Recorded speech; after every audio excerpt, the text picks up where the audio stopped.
West, y'all.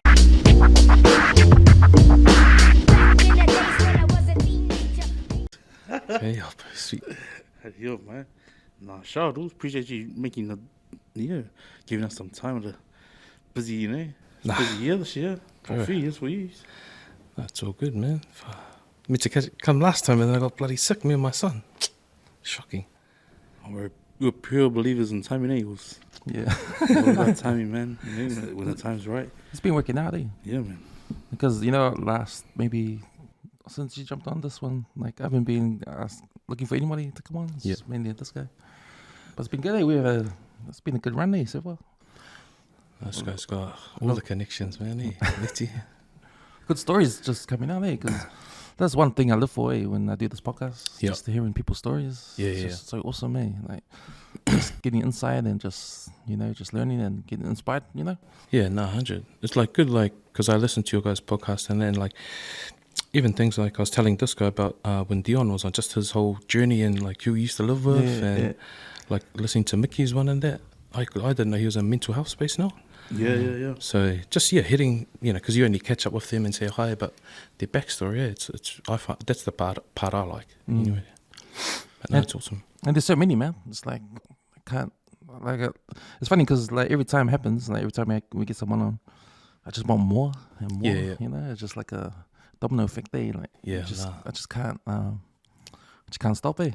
It's like all this information. It's not just information, it's just stories, just real stories from people from our hood, from people that we grew up with and that we can relate to and stuff like that. So 100, I think the biggest part about, I guess, Maori Polynesians especially is just that whole storytelling part. We all grew up, with stories in it from our elders and that, and I think, when we tell our journey, it's a form of storytelling as well.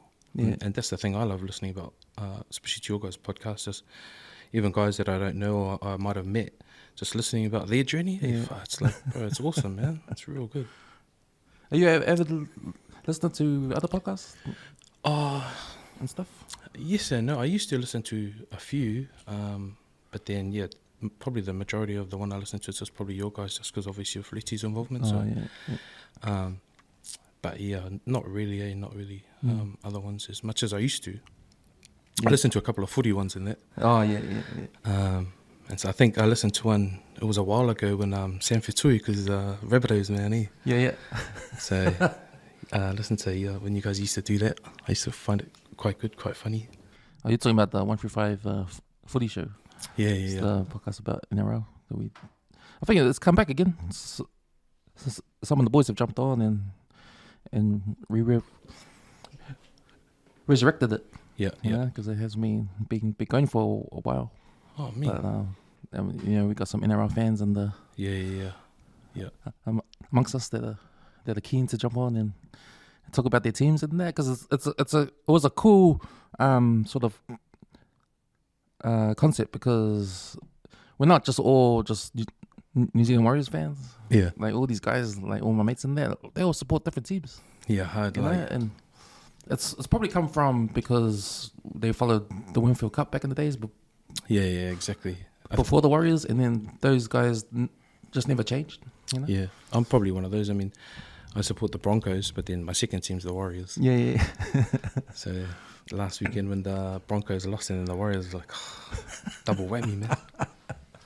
But I think that's the case for a lot of guys born here and follow rugby league. They don't follow the Warriors, and they sometimes shit on the Warriors. But then I know deep down inside they want to watch because they're part of where we're from and stuff. Yeah, no, like deep down there. 100. Because I'm one of those guys. Well, I am too, man. My brother-in-laws are all hard out Warriors there, and I start laughing and then when they lose, but really I'm like, oh, gutted, man. Come on, Warriors. Good banter for my partner's family, because they're all avid Warriors supporters, except for her dad. He's a Broncos supporter. Oh yeah, from back in the days. Yeah. But then he's sort of between, because he used to live in Redcliffe, so he's sort of a bit of a Dolphins man. Oh yeah. Oh man. So it's good laugh. There's a new addition to the comp though, eh? The Redcliffe Dolphins. Yeah, man. I think they've been the surprise package, but then when you think about Wayne Bennett, bro, the old dog, man, you can't never, you know. But just the pulling power of one coach, eh? Oh, bro, hard. Because I reckon if there was no salary cap, man, everyone would be putting their hand up to go and have a stint under him. Yeah, but in then NRL. if you look at the players that he's brought on, they're like sort of like that. Isako wasn't really wanted, and then bro, look at him now. The man's so he obviously gets the best out of people, which everyone says, you know. So yeah, he definitely knows what he's doing. Mm. And it's a cool thing how they made that team up, because it's a real suburb, and it's funny how I bet you all those guys that live in Redcliffe, they're obviously Brisbane Broncos fans. Yeah. Next minute they got their own team. And, we're gonna change. Oh yeah, man, definitely. I know one of my good guy mates with Tony Tavita. He's he used to be a Broncos, but now the man's hired out Fins up and Dolphins. yeah. He lives over that way, but.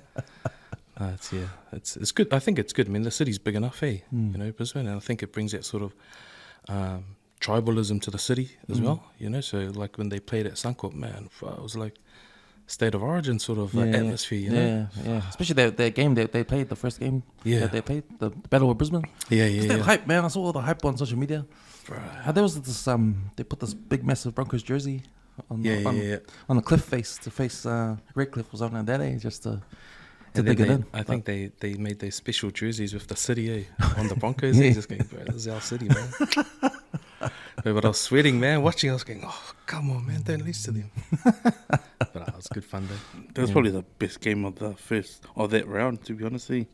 The Brisbane Dolphins game. Because it was just going back and forth, It was only I think it was off the Dolphins' mistake, and then Katoni stacked. Yeah, got that breakaway. Yeah, and then scored. I was going, oh, man. That was awesome. And Good then game. And then there's, what did he say? This is us, yeah. Yeah, this is us. This is my city or something. Man, that's my city, but you play New South Wales. Well, man, thanks for coming on, bro. Like, Sweet. how's your Easter, bro? No, it was good, man. We just went up north. My partner's family, they got a house up in Kerikeri Peninsula, so we usually go up there and just take the kids up there. So all the families, there's probably about 15 kids, all the cousins. So yeah, no, it was awesome, mate. Just get out of Auckland, have a break, recharge the batteries for like 3 days, and then back into it again. Yeah, like this guy, he went to the beach yesterday to recharge as well. But that's on the back of a 12-hour shift. And I work for 36 hours, so it's all good. Yeah, so was that yesterday? Yeah. This guy's a machine, big engine, man. Oh, you know what it is, man. Sacrificing quality time for sleep. Bro, yeah, I don't know. That's to me, it's a no-brainer at the moment. How's the traffic going up? Did you guys go early or later? Every time we shoot up, we usually leave about 3:30 in the morning. So just chuck the kids in, they're half asleep, and then by the time they wake up, you know, we're sort of probably around Kirikiri, so just get them breakfast there, and it's only about an hour and a half from there. So no, it's pretty good. We leave nice and early.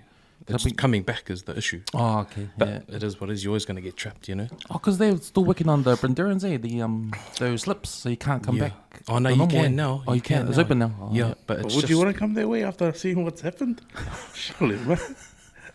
I know, right? Like, man, it's you can still see it though. It's like, man, amazing. Like you see it on TV, and then until you're driving up, then you're looking at it. It's crazy, crazy what's happened there.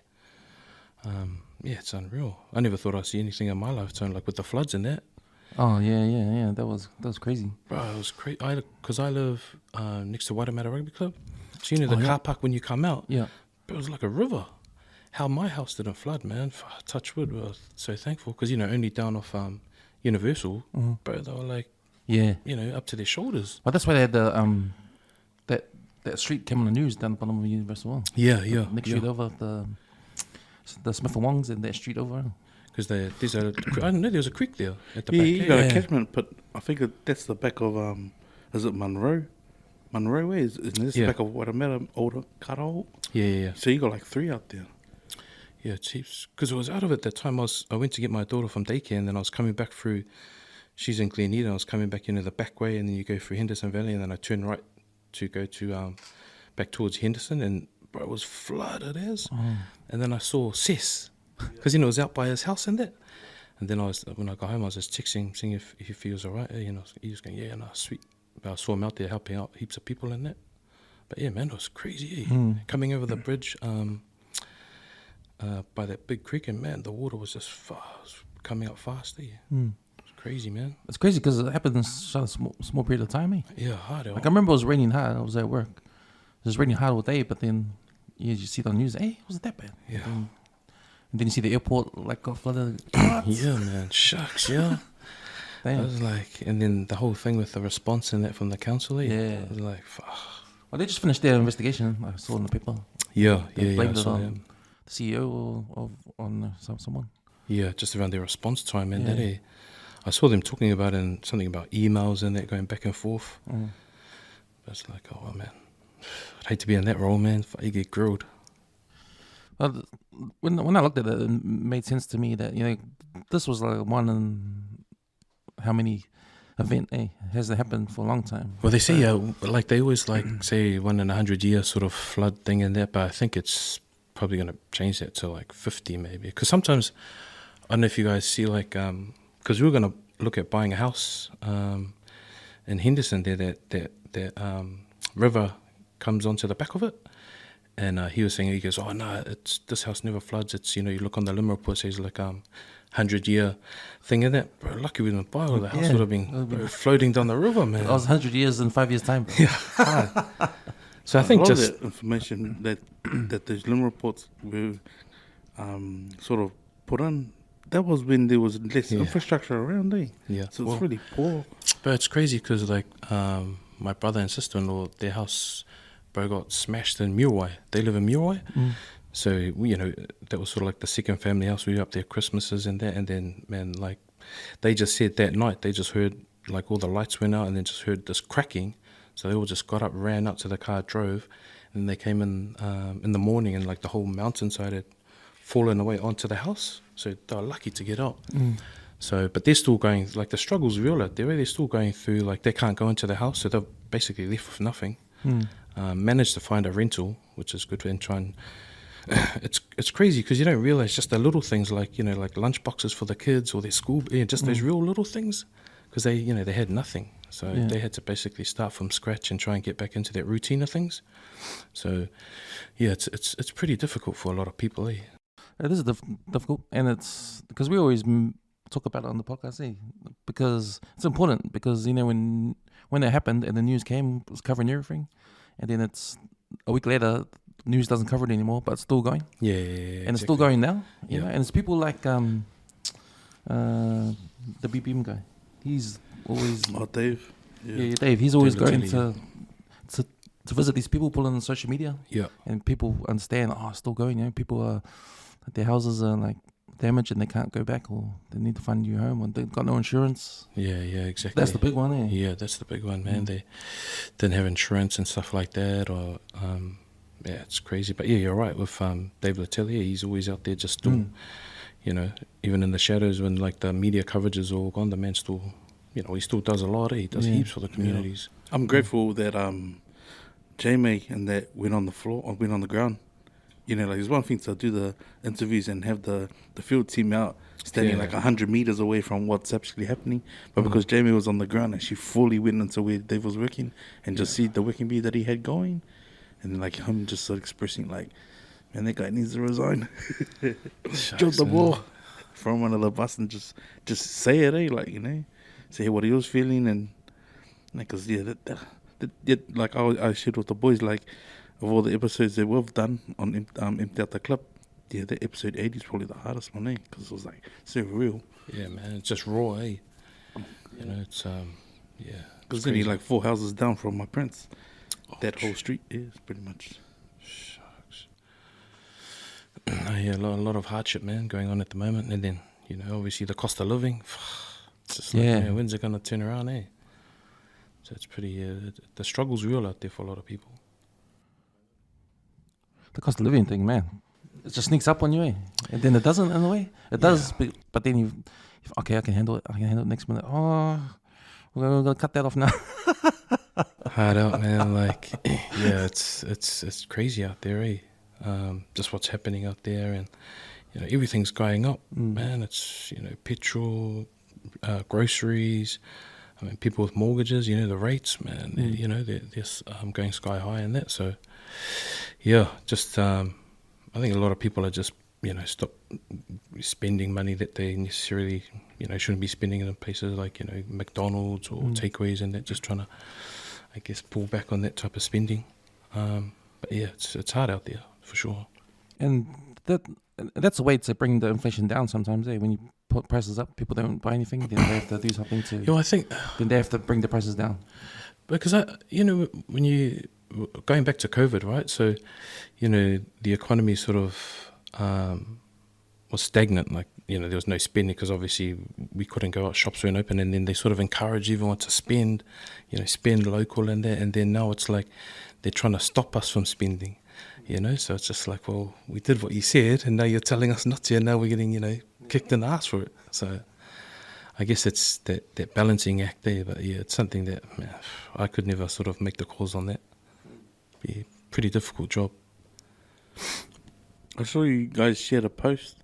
I didn't quite understand what it meant, but it was that 5 point something, and it was gonna be the effect of like people trying to buy homes, or was it trying to buy another home that was on your fella's mortgage on page? Was it like in terms of But something's gone up. I should probably know this. When was that? Recently or? Yeah, it was like a couple of days ago. Don't need to check it. He was like, jump OC, on. something's gone up. Oh, the OCR's gone up. Yeah, the official cash rate. So yeah, that's gone Oh, up. So normally, like when the cash rate goes up, then the banks tend to increase their interest rate. So that's what happens. So ANZ pushes up on, I think it was Tuesday. I could be wrong. And then Westpac followed on Thursday. So then it's just a domino effect. Everyone else goes up on that. So yeah, no, the experts said that they were going to put it up, I think 0.25%.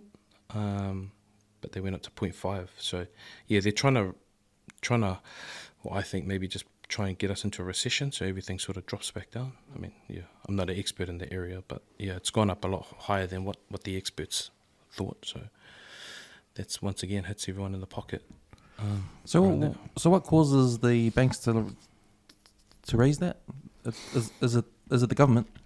Well, it's just it's off the official cash rate, which is the Reserve Bank. So they're separate. So they control the monetary things and stuff within the economy and so forth like that. So there's, my understanding is because there's a lot of factors, like our exports and importing and that. So like with Gisborne and that, Gisborne, Hawke's Bay. I think they export a lot of like veggies or meat and all stuff like that. So they've been hit. So then there's not much money coming into the country because we can't export anything. So when it comes to us trying to buy overseas, it's expensive. And so I guess the offset is that they have to raise everything. I know like banks because a lot of the banks, they borrow from overseas as well.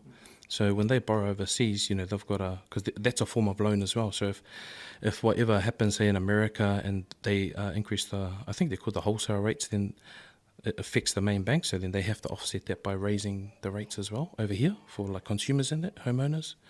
So it's like just a big domino effect, essentially, is what happens. So it's pretty much putting the price back on the consumer.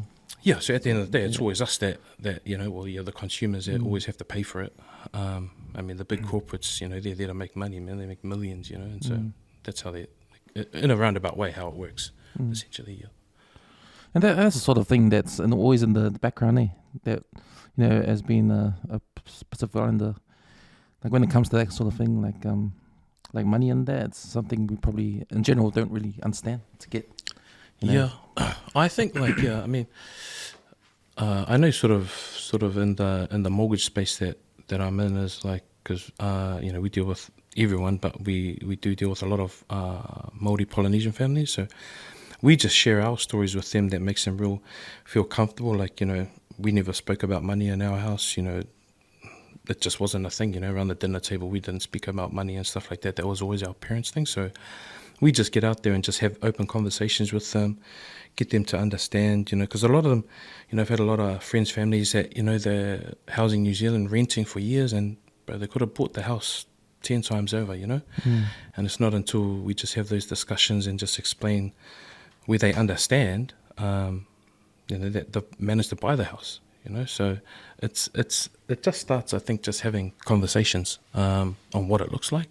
But then, as I say, it's the hard conversations sometimes just to bring up, within our families, because we don't really talk about money. But it's slowly changing. I see a lot of people, out there, and some of the families that we go and visit, because sometimes, 9 times out of 10 we'll go to the houses at, in the evening when they're all there.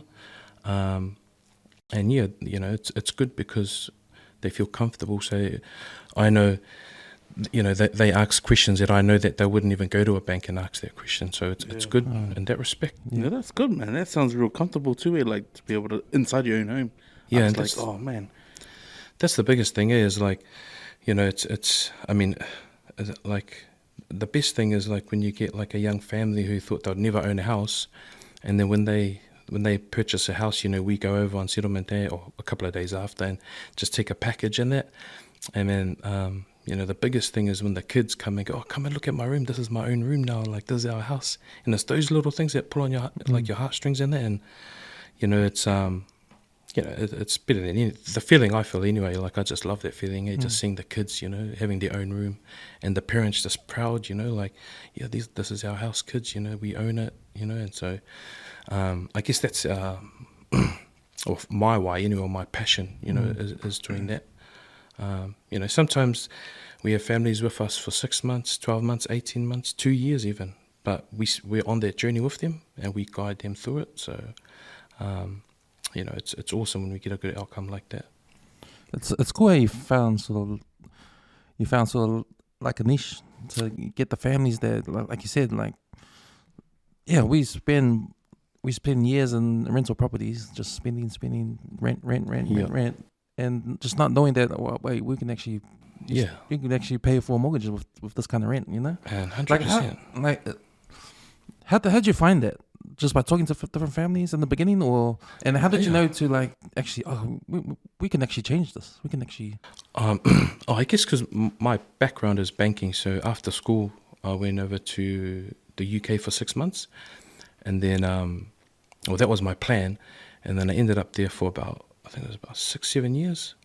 But my other good mate, Chris Carrington, shout out Bok Bok, he was a banker in New Zealand, and then he came over, and I was working for what's that beer company in America, Budweiser. Yeah. So I was doing promotions around the country with them.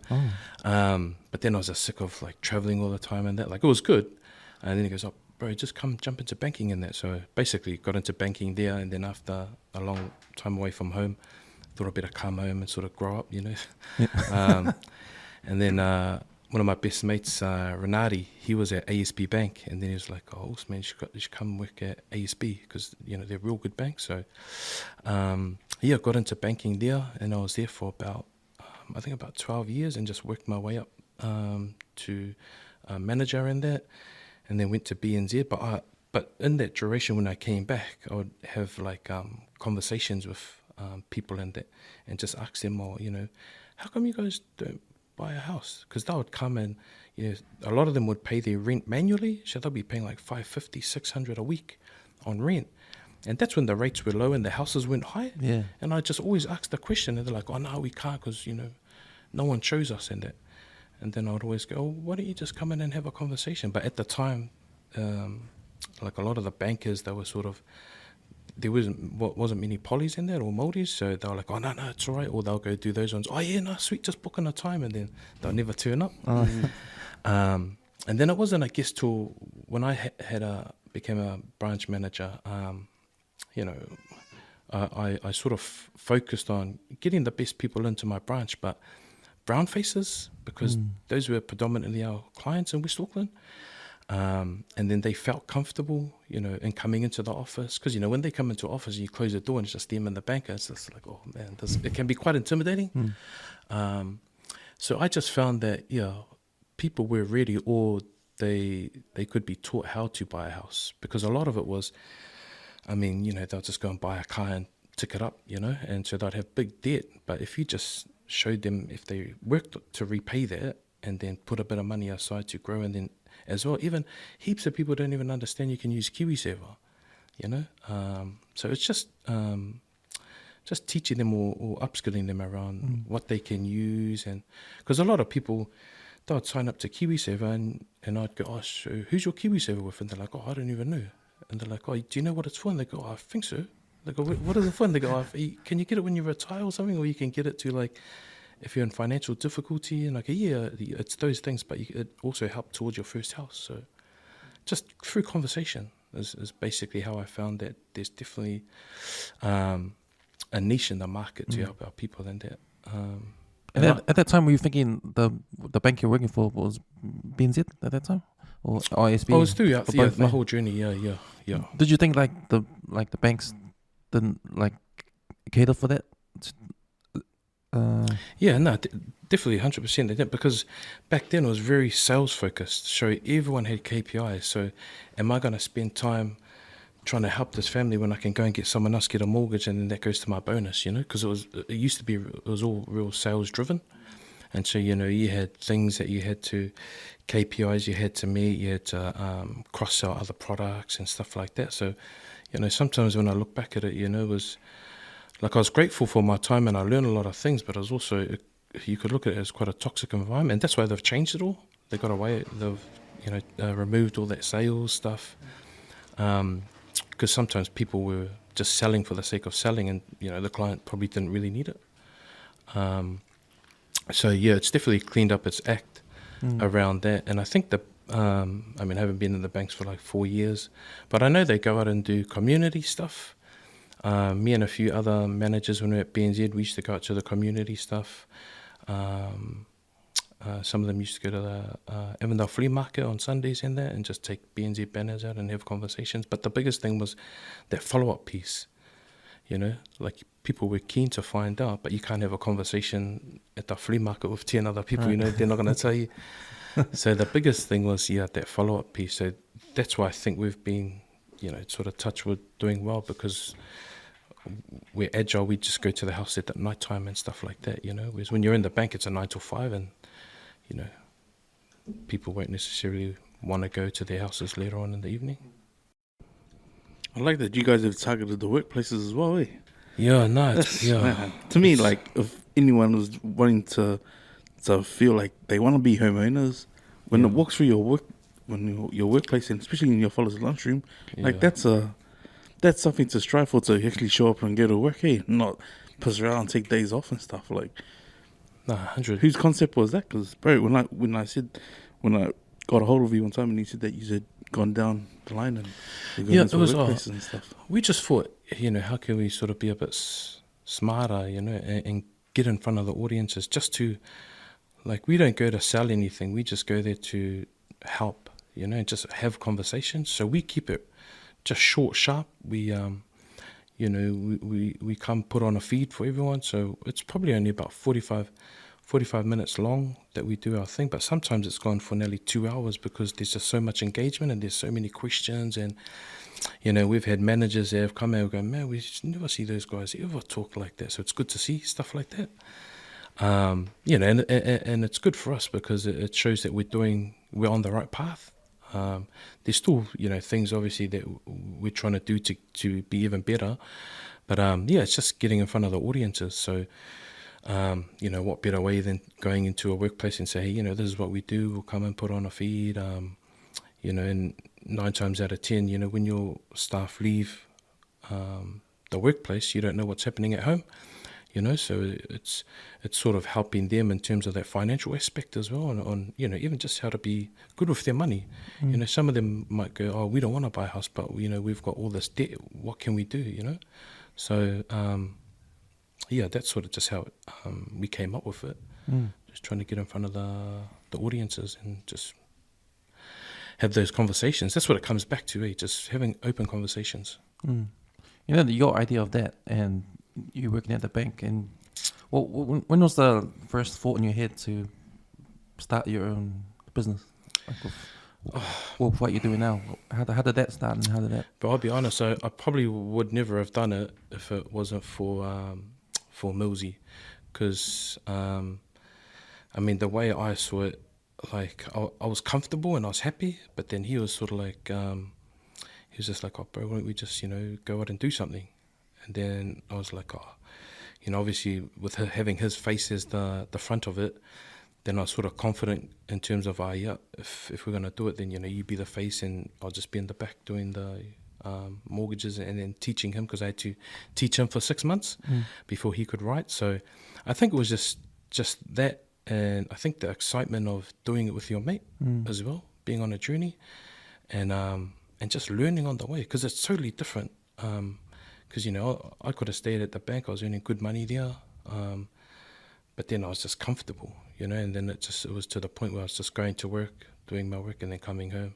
Like, no enjoyment. Like, I was just, plus there's a lot of politics that go on, within the banks. You want to try something to better your community, and they're like, oh, we'll do it, and then nothing happens, Or they might do something, and it's like it feels like a tick the box, just to, we're out in the community doing stuff. So I just wanted to take control of that, really. And but yeah, man, took me a while to think about it, but then once I knew he was 100% committed, then I was like, oh yeah, bro, then we'll just do it. Because stepping out on your own is scary for anyone to do, especially, like you said, earning good money, and people that work and then decide to go on their own. Like those first weeks, or first month. Oh man, the planning, the actually leaving the job, and then knowing that there's no more income coming in until you start doing your thing. Nah, 100%. So it was. So how hard was that sort of transition? Yeah, no, it was scary. It was scary, but I was lucky. Like my partner Michelle, like she, encouraged me and had faith in me, and I had faith in myself. But I just knew it's one of those things, like, bro, you just have to do it. Worst case scenario, I'll just go back to banking. But yeah, it was scared, just, especially like you say, because we get paid from the banks when a loan draws down. So it's that whole thing, how long is it going to take? So I asked a lot of people.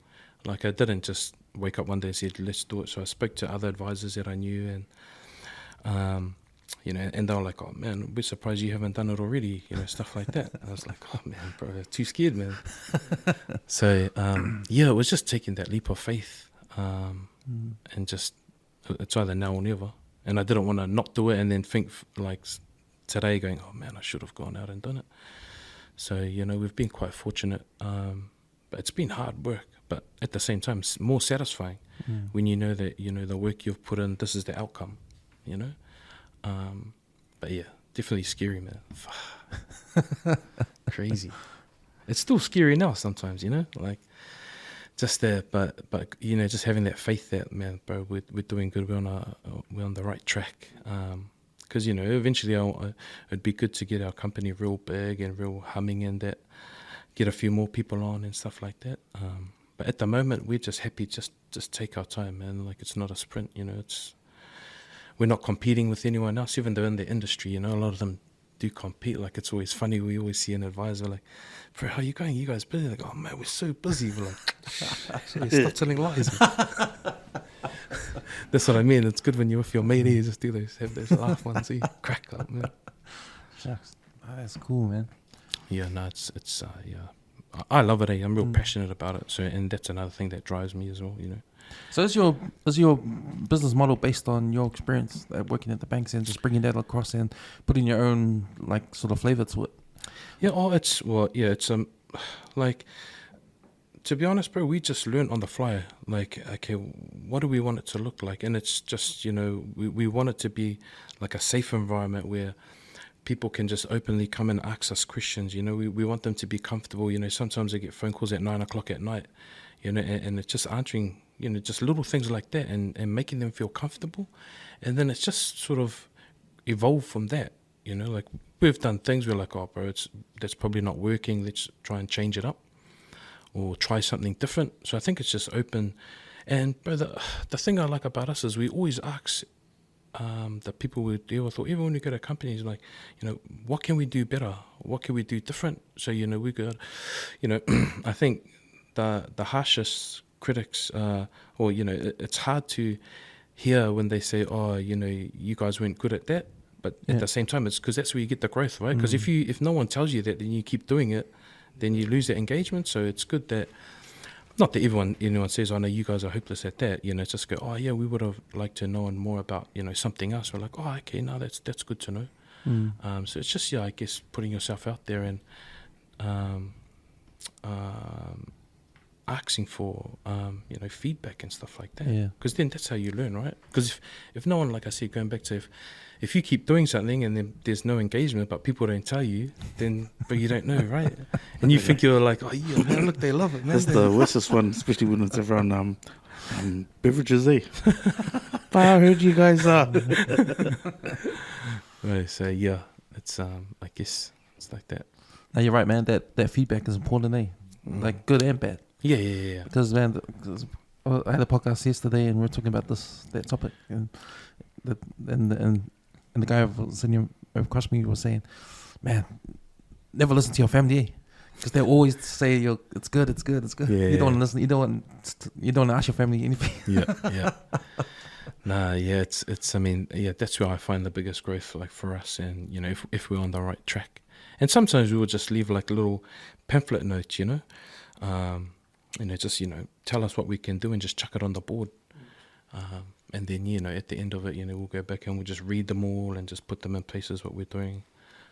But How long has you been trading now? Like 4 years now. Yeah, that's I awesome. think 4 years, eh? So yeah, we started in Glendine, just a little shared office space, and then now we're in Rosebank Road in Avondale. Oh yeah. Bit dangerous because we're above the Columbus Cafe, so free coffees. It's like, oh man, you need to cut that out. But what they say, what was it, 3 years if a business goes under, Yeah. then something like that. If you last 3 years If you or last something 3 like years, that, yeah. then you're doing something right. Yeah. So yeah, no, it's it's been an awesome journey so far, and then just want to keep going, keep it going and stuff like that. And like I said, the more reach we can get, because I believe a lot of our families can get into home ownership. I mean, even when the rates are high, like people always tell me, what do you think going to happen to the rates? I'm like, I'll probably just grab my crystal ball and see what happens. But if you can afford it, this is my own personal opinion. If you can afford it, then get in, because your mortgage is over 30 years, so the rates are always going to go up. They're going to come down. House prices are going to go up. They're going to come down. But it's just, if you can get in, then get in. And like a lot of the things that I learned on my journey was, but I always used to wonder how Indians and that could buy so many houses. And I learned, bro, they bought as families. So, like the mum, dad, the 2 kids, they would buy as a family. And then after 5 or so years, then they'd buy another house. They'll use the equity. And, bro, I guess as Maori and PIs, we live exactly the same, but we rent. Yeah. Do you know what I mean? Yeah. But then at the same time, like if there's a fallout, the family's like, who gets the house? I mean, but that's basically how a lot of them do it. It's just buying collectively. And then, like I was watching an ad last night, like Kiwi Bank, they're like big on that now. That's one of their advertisements on TV is buying with siblings or cousins and stuff like that. Which is I've seen it for years, but obviously a lot of people or the main banks, I guess, just sort of really drilling that now, getting it out there. Yeah, it's been the case for, like I said, for the Indians, because they're the ones that got the 8-bedroom homes, 6-bedroom homes, and you wonder why, but because they got a lot of families and they're all paying for it. That's and it, then they man. just go, Yep. they just get another house and go. But I used to have this one family for years, man, that I used to look after, and bro, they had nothing when they started, but they saved hard for a year. I mean, the house prices weren't high back then, but they just bought, and bro, there was heaps of them living, or not heaps, but there was about 5 of them living, and there was like a 4-bedroom house. And then 5 years later, they came back. Well, I'd always see them in the branch, and then they came back. They go, Vinnie, we want to buy another house. And I said, this is what you have to do. So they go and get a valuation, good equity in the house, and then pull that out, buy another one. And then that family, half of the family moved into that one. But next minute, they got the whole street. You know what I mean? That's how they do it. Which is a smart way of doing things, Yeah. Real smart. But it's also interesting how, like you said, like Pacific Islanders, and they lack that. They lack saving for a long period of time. And I think that's the key, because it's like, I'm the one save for 2 years, or Yeah. it's too long. But especially with the young ones, like some of the young guys, like families I've spoken to anyway, and they're like, we're real keen, and they're like, yeah, so what do you have for savings? Like, I've got a Kiwi saver. I'm like, awesome. Do you have any debt? And like, yeah, we just went and bought this $50,000 car. Like, sorry, Yeah. what the? But we don't judge. Like, it is what it is. Mm. That's their circumstance. We're like, oh, but, you know, this is what you have to do if you really want it. You know, you got to take ownership of your spending and stuff like that, and work to a budget. You know, because if you keep buying that, you know, because the interest on them's high. Eh? You know, you might pay back. You buy it for 50, but you're paying 80 grand back at the end of it. So yeah, just like I said, just having the conversations, you know, and so they understand it. Because I was young, you know, so I remember when I got a car and I just ticked it up, but I didn't care what anyone said. I just wanted to sign that thing and take off in the car, you know. Everyone goes through it, you know. So yeah, it's just sitting in their shoes. I knew what it was back then, so you know, you don't judge them. You're just like, oh well, this is what we do moving forward, you know. Is it discipline, eh? It is, yeah. It's definitely discipline. Also, I think it has to come from deep down. Like, you know, do you really, like, sometimes I've had honest conversations. Said, well, do you really want a house, or like, what do you want? And they're like, oh no, just, you know, one of my mates bought a house and I sort of want to, you know, buy a house. And it's like, but you got to do it for like you know, at the end of the day, not just because someone else has got it. Like, if you really want to do it, then, you know, I'm more than happy to help you, you know. But I always say it's going to be a hard journey. It's not just an overnight thing, but you got to stick to it. But we got to remember as well, you know, like, especially with island families, when we're helping them budget, we got to think, you know, if something happens back, you know, in the islands, or, you know, funerals and that, you know, potentially they'll go and take loans out for that or whatever. So I think it's understanding as well that cultural aspect of things, that those things, you know, they do pop up, right? And it's just being ready for that. But we have those conversations from the get-go anyway. You know, just why don't you put a little bit in case, you know, something happens, and then instead of borrowing 10,000, you only have to borrow 5,000, you know? But we put the onus on them, you know, so they're in control of what they do. We don't tell them what to do. We just sort of give them the tools to go away and leave it up to them. But we keep in touch with them. Obviously, like I said, a lot of families I've been helping for 12 months, 18 months. So I just check in with them, how's things going in that. Because I think what I learned when I was in the banking, I'll do that, but then I wouldn't follow up. And so that's what I mean, you know, the learnings that I learned around that whole follow-up piece is real important, because then it keeps them engaged, it keeps them taking ownership of, you know, and still driving towards their goals. So, yeah. That's what I reckon. Oh, awesome. So these days, like, what's the average amount of years to save for average family? For a house? Yeah. Bro, it depends on circumstance. I mean, like... So when the prices came down a little bit, eh? Yeah, so the prices are definitely flattened at the moment. It's definitely a buyer's market versus a seller's market. And that's because of inflation, right? Yeah, but that's one of them, but it's a number of things. You know, it's the cost of living as well. It's all sorts of things. But why I think it's a... buyers, I think personally it's going to heat up again, because, you know, a lot more people are coming to Auckland, you know, from overseas. Obviously, when we were hit by COVID, there was no international travel. So now, you know, it's little things like you hear the government going, oh, we need we need nurses. So we're giving extra incentives for nurses to come from overseas. Well, they need to buy houses. So now everything's opening up. You know, we've got nurses, you know, we've got specialized construction people coming, you know, heaps coming in from the Philippines and stuff like that. So, you know, and they're good with money, they're motivated, and they want to buy houses, especially over in this market. But it's like, my own opinion is, if you want to buy a house, it's not that hard, especially if you've got KiwiSaver. KiwiSaver is, man, such an awesome way to buy a house. But then, with that being said, there's other aspects, other avenues, like through kāinga ora. So we speak to clients about kāinga ora, and automatically you speak about kāinga ora, and they're like, oh no, we don't want to buy that house because, you know, we don't know who lives next door. Could be dodgy people, because that's the perception, right, of kāinga ora. But actually, the way I explain it is like, kāinga ora is like the umbrella, and they have avenues that come under that. So there's the home loan grant, there's the home loan, kāinga ora home loan, there's the partnership, you know, and you may fit into one of those spaces. And that's, once again, you know, money that you can use towards a deposit. So we've managed, you know, we've used those avenues to help people, especially with the home loan grant. I mean, you know, you can get up to $10,000 each on a new build. and that's 20 grand towards your deposit plus your KiwiSaver. And so there's avenues there for a deposit. But the way I always say is, going back to your question, bro, sorry, in a roundabout way, say, for example, if you want to know what your deposit is, if you're looking at, say, 800,000, you need 20%, which is, 160.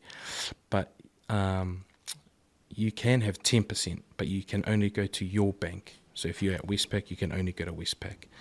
And there's... Sometimes I'll turn the funding on, sometimes I'll turn the funding off, because they're only allowed a certain percent of that type of lending that they call high risk with a small deposit within their system. Because you've been at that bank for so long, they know. Yeah. But because your income goes in there, they know you're loyal. Because what they were doing before is, say if we had, say us three had 10%, and we'd just go to any bank, they'd go, here's your pre-approval for 10%, and then we're sitting in that space for 3 months. We haven't found one, so we want to extend it again. And so it starts chewing into that certain percent that they're allowed. So that's why all the banks turned it off and said, no, we're not doing it. We're going to look after our own clients, and we'll only give you a pre-approval at 10% if you come with a sales and purchase agreement with an offer. So it's a live deal. So then they know, okay, we're going to approve it at your 10%, and we know you're going to be out in a month's time because you're settling. Do you know what I mean? So, a lot of things I think the banks put in place, and then they learn that, that's not working, we need to change it to this, and then it just sets off that domino effect. Yeah. Wow. So how many staff have you got now? Have you guys grown since you started? The 4 years? So there's the two of us. So we had 5 of us. We just one of our girls have left because she lives out south, and her kids go to school out south, so it's easier for her. And we're just bringing on another guy starting soon, at the end of the month. So there's 5 of us in there at the moment. So looking to maybe bring on someone else towards the end of the year as well. Yeah. But hopefully start growing a bit faster in that soon. Yeah, that's cool, because that there just talks to how many people out there need help and come to you guys. Because is it all like Pacificans and Polynesians and them not knowing how to start? So is it just Polys and Māoris you mean that don't know? No, I'd say majority. So the biggest thing for me is going back to what I was saying originally, that because we don't talk about money, they don't have that confidence to ask. But a lot of them that we speak to, they already know, but right. they don't. But it's that old saying, right? You don't know what you don't know, so, and they don't know who to ask. So a lot of the conversation that I've had, and I speak to them, I'm like, oh man, you guys already know, And they're like, oh yeah, but we didn't know who to ask, so that's why we reached out to you guys, because you guys look like us, you speak like us, so we're more comfortable asking you those questions. So, I mean, for us, it's just getting into the audience and having those conversations. And bro, to be honest, a lot of them already know, but they just don't have the confidence, or they don't know where to go and find the answer to their questions, whether it's right or wrong. So yeah, a lot of our people, I just think, lack that confidence around that. When they know the answer, they just don't know who to ask at the end of the day. That's amazing. Not just listening to where you started, man. Like banking. Like I remember coming to see you when you're on Lincoln Road and stuff. Right. And I probably heard in between a couple of meetings sitting down with you that it was like an idea, really. And but to see it 4 years. I know, man. Crazy. Yeah, it's gone fast. Like sometimes, I guess you have to sit down and just look back at your journey and how far you've come, and just where you are today. Yeah, 4 years. It's for me, it's gone quick. It's gone really fast, but it's good, man. It's an awesome industry, to be in. I've got some friends that are advisors, and we always ring them, bounce ideas off each other, because at the end of the day, there's enough clients for everyone, but then there's some clients, advisors that they don't want to help you because they're like, oh no, like, oh sweet then. Is the competition that doing the same thing as you guys? Like I know there's competition, there's there's then- mortgage advisors, but then with the same niche as you guys. But to be honest, I don't know. I don't know anyone that does what we do. Yeah. They probably are out there. I know there's like, there's like groups out there that sort of run home ownership, how to get into home ownership, and they might do things, run a course on KiwiSaver and stuff like that. But I don't know people that do sort of the beginning to end. And I think that's our point of difference, because we're advisors. We know exactly what the banks are looking for. Whereas if you just go out and I guess run seminars and that, it's quite a blanket sort of approach, because the environment's changing so much. One minute you can be talking about something, and then the banks have changed it up. So how do you keep up with that? How do you keep up with all because that we're stuff? advisors first and foremost, so we always have to know what's happening within the banks and stuff like that. And bro, it's hard, man, because we deal with, I think it's about 31 lenders overall. So you got your main banks and stuff like that, and then there's other lenders we call near bank lenders, and man, that's a growing space. It could be something like, but you could have had bad credit 10 years ago, but it still shows on your credit. So the main bank may say no. So we might take you to a near bank lender, where they'll oversee that, because they would have looked at maybe the last 12 months or even 2 years. You've been good.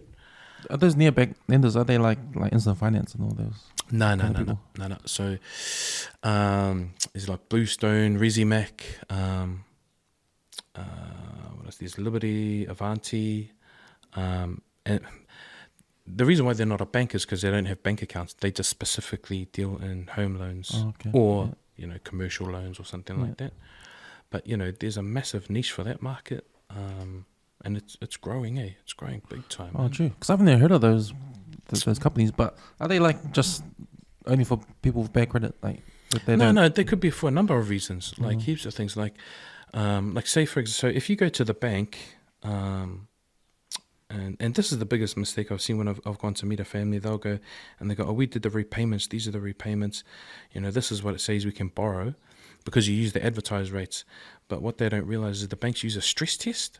So the stress test is a lot higher than what the advertised rates are. And the reason why they do that is because of what's happening now, in terms of the rates are going up to 7% and stuff like that. So when we send an application to the bank, or if you go directly to the bank, they use, I think it's about 8.7% at the moment, or 8.9, something like that. That's the test, the interest rate they use to approve your loan. And that always goes up every time the interest rates go up, because they want to make sure that there's enough fat within your income that if the rates do go up, You that can still meet you can it. service your loan. Yeah. And so some of these other ones aren't quite as high, or they might, you could possibly, what's one I've had recently? I'm just trying to think. I'm on the spot. I can't, under pressure, man. I think one I had was they wanted to buy an investment property. So one of the lenders, you can go 20% on your own occupied and 20% on an investment property. So the main banks, you can't do that. It's if you've got your own occupied and you want to buy an investment property, you have to have 40% deposit. So that's massive. You have a massive amount of money. So it's just other options. They Right. give you other options. So yeah, it's not just if you've got bad credit. It's a variety of things. I feel like because of the what's that the tax they didn't want the property tax. Oh yeah, no, I know the one that you're talking about. Like if you had all those properties in there, Yeah. and if you sell it, You don't get and tax, then- but now they want to bring it. They wanted to bring it in, and Yeah, then they yeah, changed their mind because it wasn't a popular thing for the people earning yeah, earning second homes. I don't know too much about it, to be honest. I know there's the blue line test. Oh, that was a I know Labour that's thing still that in. came out. It was Yeah. They didn't go all the way with the. Is it equity tax or something like that? I don't know. Yeah, it's like, say for example, I think it was like, say you bought a house for 500,000, and then you sold it in 3 years for 800,000. Then you have to pay tax on that 300,000. Yeah. That it's grown in equity or something like that. But yeah, I mean, people always find ways, right? How to get through things, through their accountants, I guess. So, these near bank lenders, are they like, is it risky to get in there? Because they got less stress, I guess. And No, they're not risky at all. They're real. I mean, they're massive companies. They've been around for years and years. And they're mostly Australian companies, and they're massive in Australia. So no, they're actually really good. I mean, if you go to the main bank, you can fit in the main bank, then obviously you go to the main bank. But if you don't fit in their criteria for some reason, then there's other options out there for you to have a look. But yeah, I guess my perception of them was when I was in the bank, I was like, oh, bro, those guys are rats, man. You don't want to go there. Because I didn't know about them, you know? It wasn't until I got into the space. And then I actually took the time, I had to take the time to learn about them and, how they can help people. It was like, oh, bro, you guys are actually awesome. If it's got to be fit for purpose. You don't just put people there just for the sake of putting them there. But yeah, it's definitely growing. I speak to a lot of nearbank BDMs and have meetings with them because we do policy training with them, and man, they're just busy. Yeah, it's real busy. So that's what I mean. There's enough business for everyone. Advisors as well, So yeah. There was a story in the Herald. I think it was in the Herald. I think we talked about it on MTAT the clip. There was a story about they had the stats for how many Polynesians living in Auckland owned their own home, and the numbers were really, really low. And it wasn't like that maybe 20 years ago. I think in the mid 80s. Yeah. I think 80 to 85. But the numbers are really low. Did you hear that story? I think it came out earlier this year. No, I didn't hear about that one. But then I was. What's your take on it? Why do you think that's changed? I think it was some of the things we talked about already. Just not knowing how to buy a house, or thinking it's too hard, or I know, and this is just my opinion, my experience. I've had with some people like I know back in the days when their parents they owned houses in Greyland, so and then when they sold them, they divvied out the money to the kids in that, but the kids didn't go on and buy. Yeah, they spent it or they moved to Oz. I think just thinking out loud that. That could be potentially why that's happened as well. Yeah, I think that's one of the factors. But that comes down to like education on just knowing. Well, you imagine if you're like 20 or something, you get like a large amount of money. What are you gonna do? Oh yeah, let's go get a house. Like, bro, we out, man. I guess that was their mindset then. I don't know. Well, I know when I was at uni and I finished uni. Got a job. I didn't want to get a house. I was like, oh, stuff that. Well, get tied down 30 years on the mortgage. I stuff that. I want to go around the world. Do this, do that. But see, this is but it's funny because I was watching. I think it was the news the other night, and they got these kids around, and they were asking them, like they were talking about money and home ownership, and they asked the kids like, would this be helpful? Like, how would you like to learn? They're like, I'll be, like I think they're only like 13, 14. They're going, oh, it'd be good if we learnt this in school. Because that's a big thing, eh? If kids learn about money, how to save, and that in school, then you're setting them up. Because that's the real world, right? Like, bro, because when I was at school, like at Kelston, man, bro, I was like, I went to eat my lunch, man. I knew nothing. But yeah, I think life. Like I'm lucky, man. I left school.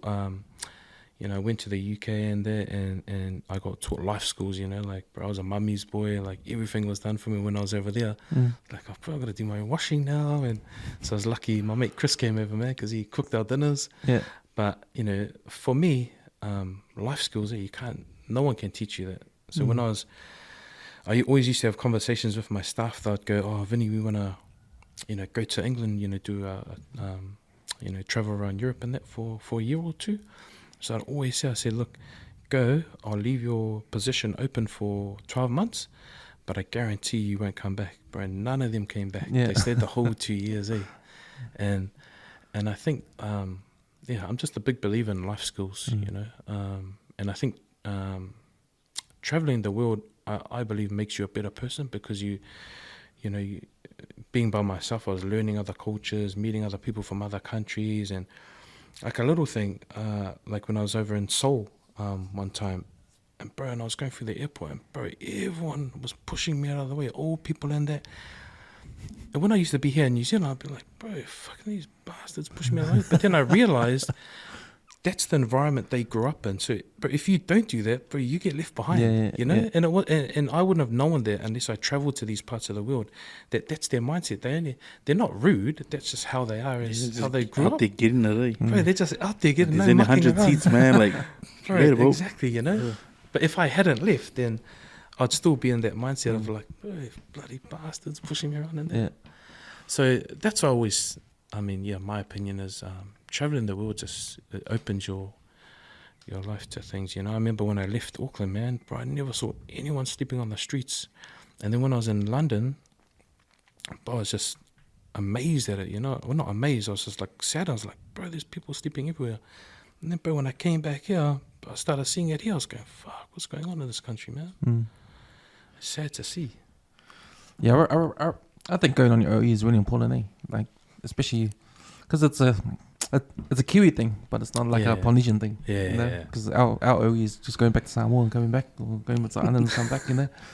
But yeah, that OE is important, and I've had some friends who've been on the OE and it's done them a lot of good, like with the experiences and that, and just surviving. Because if you're young, and you know, and you go out, you learn how to survive, you know. Well, yeah, I mean, you got no choice, right? I mean, there's no one there. It's just you, or you might have a friend or your partner. Yeah.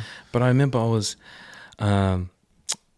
at this place in Acton called what was it? The Redback. But it's famous, man. Shout out to Trevor Leota, bro. That was his his local. Bro, and I met the Samoan guy, and I was talking to him. I was going, oh, bro, so where you from Auckland? He goes, oh, yeah. And I go, oh, whereabouts? And he goes, oh, south. And I go, where? And he goes, oh, Mongia. I was going, oh, I mean. And then I go, bro, who the fuck is Mongia? He goes, bro, it's Mangry. And I was like, oh, shit. But I had no idea. He was going, bro, where the hell's Mongia, man? But like, it was like, bro, yeah, I met a lot of good people like that, you know, that, to be honest, I probably wouldn't have hung out with over here. But when you're all in that same boat, man, you just migrate together, and, you just help out each other, look after each other. But yeah, that was my biggest thing of traveling, I just loved it, just loved meeting the people, and just, sharing those experiences. I was, I had heaps of the boys as well. When me and Chris were there, a lot of the boys used to come over and stay with us as well. Had Ray Isara come over and stay How old are you guys, by the way? Like, it's during this time, like... Oh, bro, we're about 22, 23. I went over straight after my 21st. So I left school, and then I went with some of my mags mates to do those travel and tourism courses. Yeah. And then I was like, bro, F this. And then I went with my mate, Jason Pussy and his parents, when I worked at Ortex. So I worked there doing night shift, and just saved for a year. But it was good money. They were paying their night shift. And then, just after that, and then I kept it over. And then Chris came over after, not long after. And then the boys would just come over through, like, playing sevens or rugby tours, and then we'll catch up with them and do those crying ones when they're going home. It's like, bro, should we go home? But no, it was good. How long was your time in London?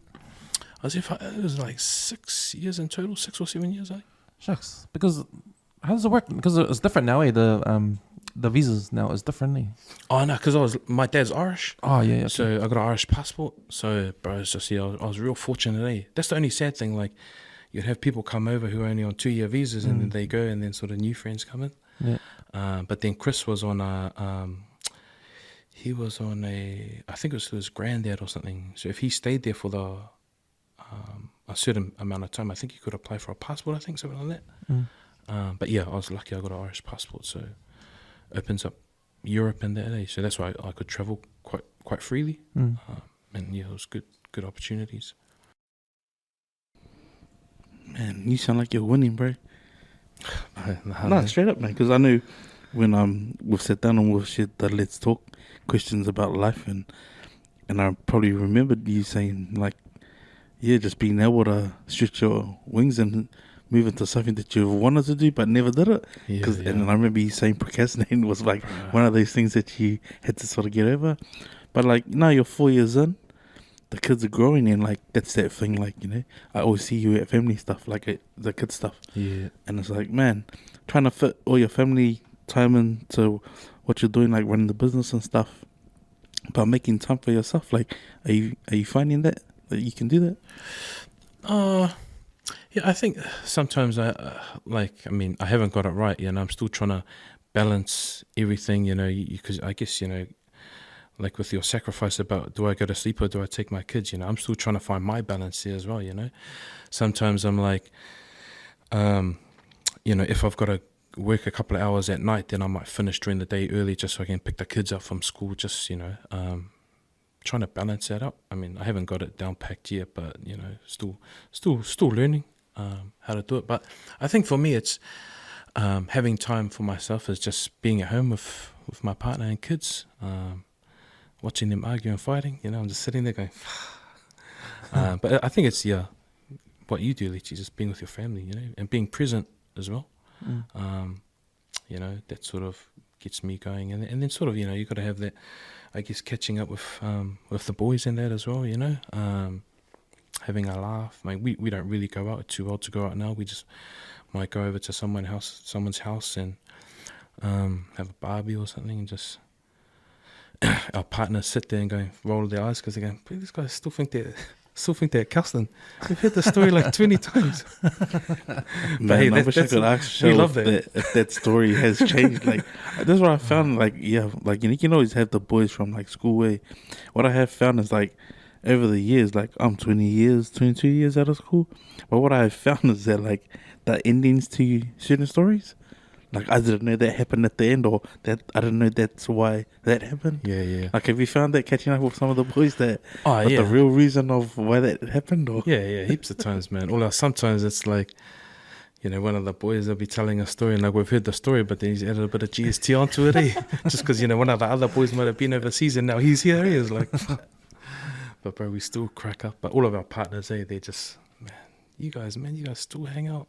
Even like people we haven't seen since school, you know, they'll see all of us and they're like, bro, do you guys not have any new friends? You guys still together? But I guess, I mean, it's like with Letty and his boys in there and just like us. I mean, you know, I've got other friends, but I don't know, I'm just comfortable in my own circle of friends and that, you know, and yeah.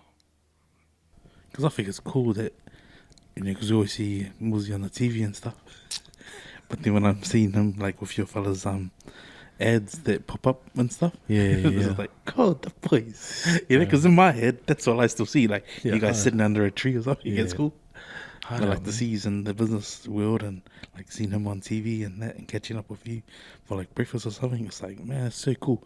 And I think I owe that to Siwa, like, just telling me, like, you know, like, while you're grieving, like, reflect and just see how far you've come. Yeah. And see, remember where you started, but also like remember those who aren't here, but more so like really appreciate the small things, like you've mentioned as well. It's like 100. Stuff that you'd never imagine like you'd be seeing yourself doing, like even just hearing that you were overseas, then come back, settled, family, now growing the business. And I think he's got to pinch himself sometimes, you know, because we're so caught up in just working and, you know, life. And yeah, you're right, man. You can easily just get caught up in working, and you know, there's that saying, you're working to live or living to work or something like that. And then sometimes I have to, just think about, man, shucks, need to slow down sometimes and spend time with the family or, you know, with loved ones. Because I mean, you know, it can be quite hard,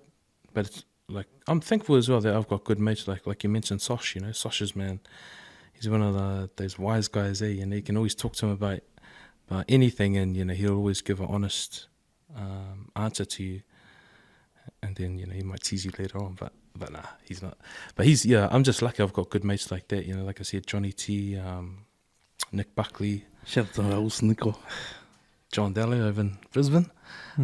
Just lucky that we've got good people, you know, that we all care about each other. And, you know, sometimes it's like, man, we need to make more time for each other as well, you know, at the same time, because, you know, any one of us can go, right, at any stage. So, and I think the hardest thing is, like, you know, going to our friends' funerals and stuff like that, and they're like, it's those things that you always say, oh, bro, we need to do more things. It's like family things, right? You only get together when there's, funerals or something like that. So, yeah, trying to manage that as well, because that's important to me, like my friends as well. Having that quality time, with our kids and everyone, not just the boys in the garage drinking. I think that's a big thing as well. Man, I think the more I talk to people like you on this podcast, like with the same kind of outline of your journey, someone that's gone to school, did this, didn't know what to do, and then found something what to do, and then loved it, and then making it as a living, and I think that's the perfect pathway for anybody's life, just to do what you love, and not just to wake up in the morning and just go to work just to earn money to pay the bills. Yeah, exactly. And just be in that cycle. Yeah, but someone that's actually I'm gonna be happy. I'm gonna wake up. My family's here. My family's good. I'm gonna be good because I'm doing something that I love to do. And I've got a roof over my head. I've got food on the table. Yeah, I think it goes back to, like a lot of people talk about their why. I guess that's my why, is like helping our people, because my mum, she's Maori, so we used to have a family house, so this is why I'm passionate about it. And then my uncle lived there, and then long story short, we lost the house because he didn't know who to ask about. He got into he I don't know what he did, but he must have borrowed money against it and then couldn't pay it, and then didn't ask the family for help or anything like that because he was too shy or too embarrassed in it. So I guess when I meet people, I always think about my family or like my uncle, being in a position where he was too embarrassed, to ask the family that, hey, I need help, and then we lost our house, our family house. So I think it comes back to, like, if you're passionate about something, there's a connection there in terms of why I like to do it. And I think as well, bro, the biggest thing is that we do is we don't just help people get into homes, but we help them to stay in homes, because it's easy. Like I said with my uncle, man, bro, lost the house. It can be easily done. So for us, it is an actual journey of not just getting people into houses, but maintaining that relationship with them and continuing that journey to make sure that they're good. That they're not gonna then go out and buy all these cars and stuff like that. So I think that's just as important as well as maintaining, remaining on that, not as hard out, obviously, because I've got into a house, but, every 3 months in that, to set up a little reminder, just ring them, hey, how's it going? Everything all right? Kids in that, and I mean, they already love you anyway, so they're always going to be honest with you and straight up, So like some of these houses, these homeowners, you would have signed up in the first 2 years. Yeah. Like, say some of their interest rates would have become unfixed, or they would have to revisit the bank. Would you be helping them move into, like, looking at the interest rates, like with what's happening now? Yeah, renewing the when it comes off their fixed rates. Yeah. We touch base with them, keep in contact, and then we know that their rates are coming off, so we ring them, go through everything in terms of what the repayments look like. So how far out? Like, say a month or two? About 3 months out. Okay. Yeah, about 3 months out. We set up a recall date and just start having those conversations with them. And for some reason, I don't know, a lot of our clients didn't fix for 2 years. A lot of them went for the 4 or 5 years. So a lot of them are still, happy birthday, man. They're still on those 3% at the moment, for the next 2 years. The ones that we have had, they've easily been still able to, pay the higher rate. It's gone up. I think it was one recently I got them, I think it was 5.6. So when we go to the bank, we want the best rates. We don't want rates that you advertise, So we always, push back and get the best for our clients, which 9 times out of 10 every advisor does anyway.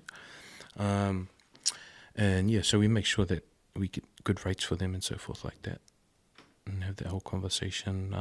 There's a couple that I'm working with at the moment. They're now looking at buying an investment property, but we're just waiting now. But probably another month or so. Get them looking at investment property, because that's what they want to do now. They've got the itch, they've bought their own house, they know how it works. Yeah. And bro, a lot of it is just, a lot of our clients are just through word of mouth as well, that they send through. Especially with Maoris and PIs, like, how did you guys buy a house? And they're like, oh, when I saw these guys.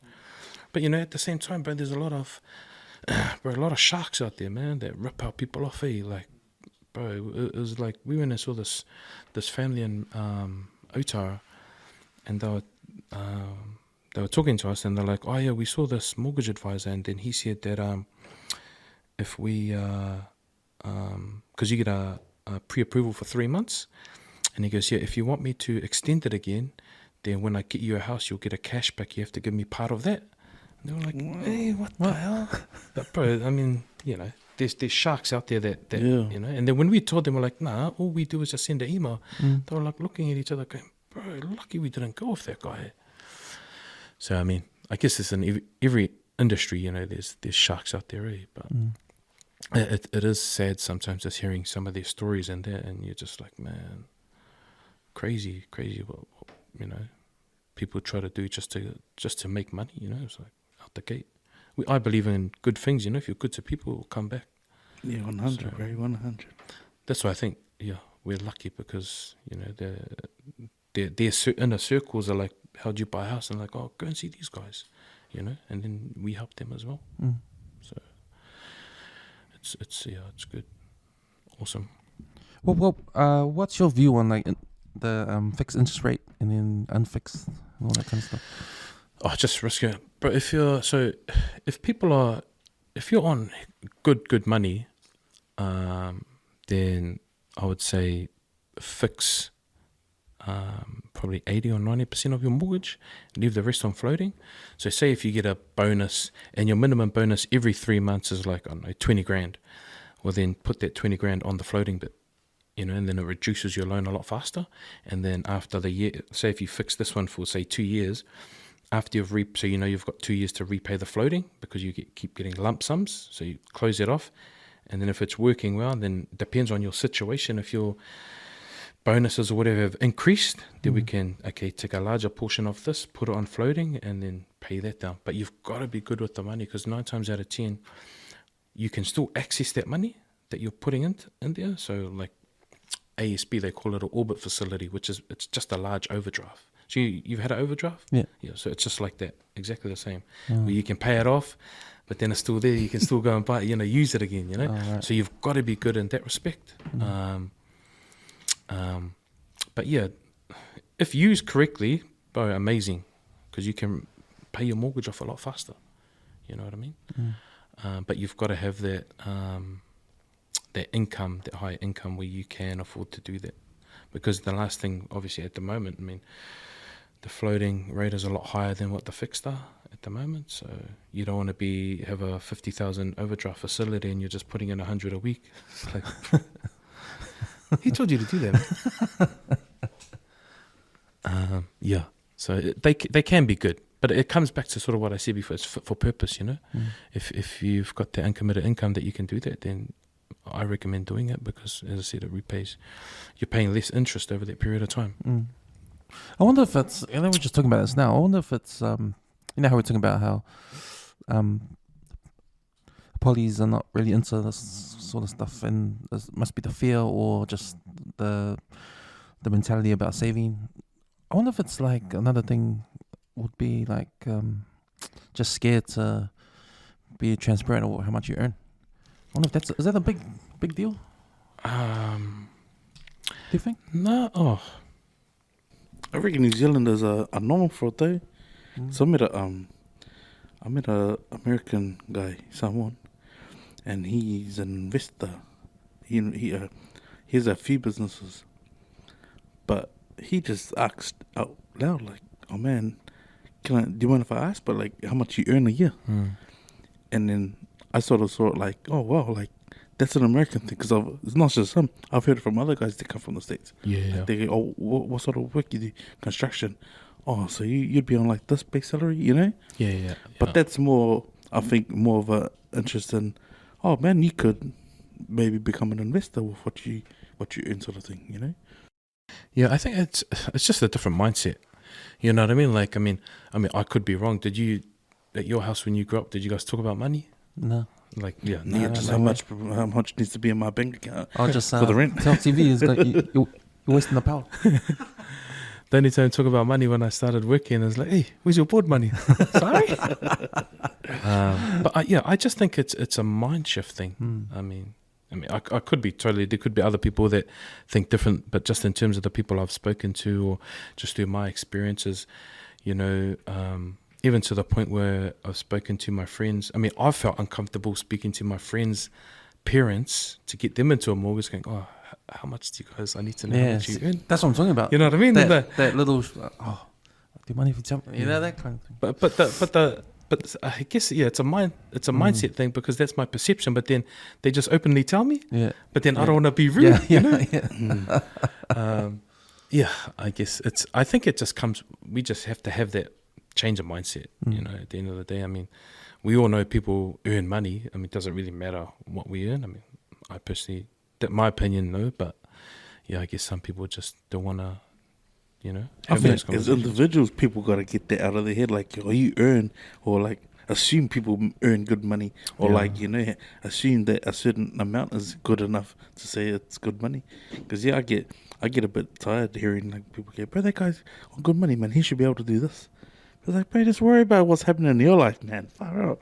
Yeah, I think it is a mind shift, and you hear businesses in America. I've heard that they are transparent in their company of how much their workers make, what they earn, because what it does, it makes them think, okay, he's earning more than me. I better do good. So what you say, it takes me back to when I used to be in banking. So, but at the time, because I was there, like, I didn't realize it until I got out of it, and bro, it was. Like, you could look at it as real bad. So at the end of the day, we would come and have a debrief, and we had a leaderboard of everyone that worked in the bank. So you could see. So we'll come and go, you know, I'll go, okay, Cam, how many credit cards today? If you're in the whole team's, you're like, oh, nothing. Like, oh yeah, donut. Yeah. So did you get any insurance to say? Nah, oh, another donut. But you know, like that environment, bro, like when I was in it, bro, it was just normal to me. Yeah. But then when I got, I was like, bro, then, you know, you're gonna get people.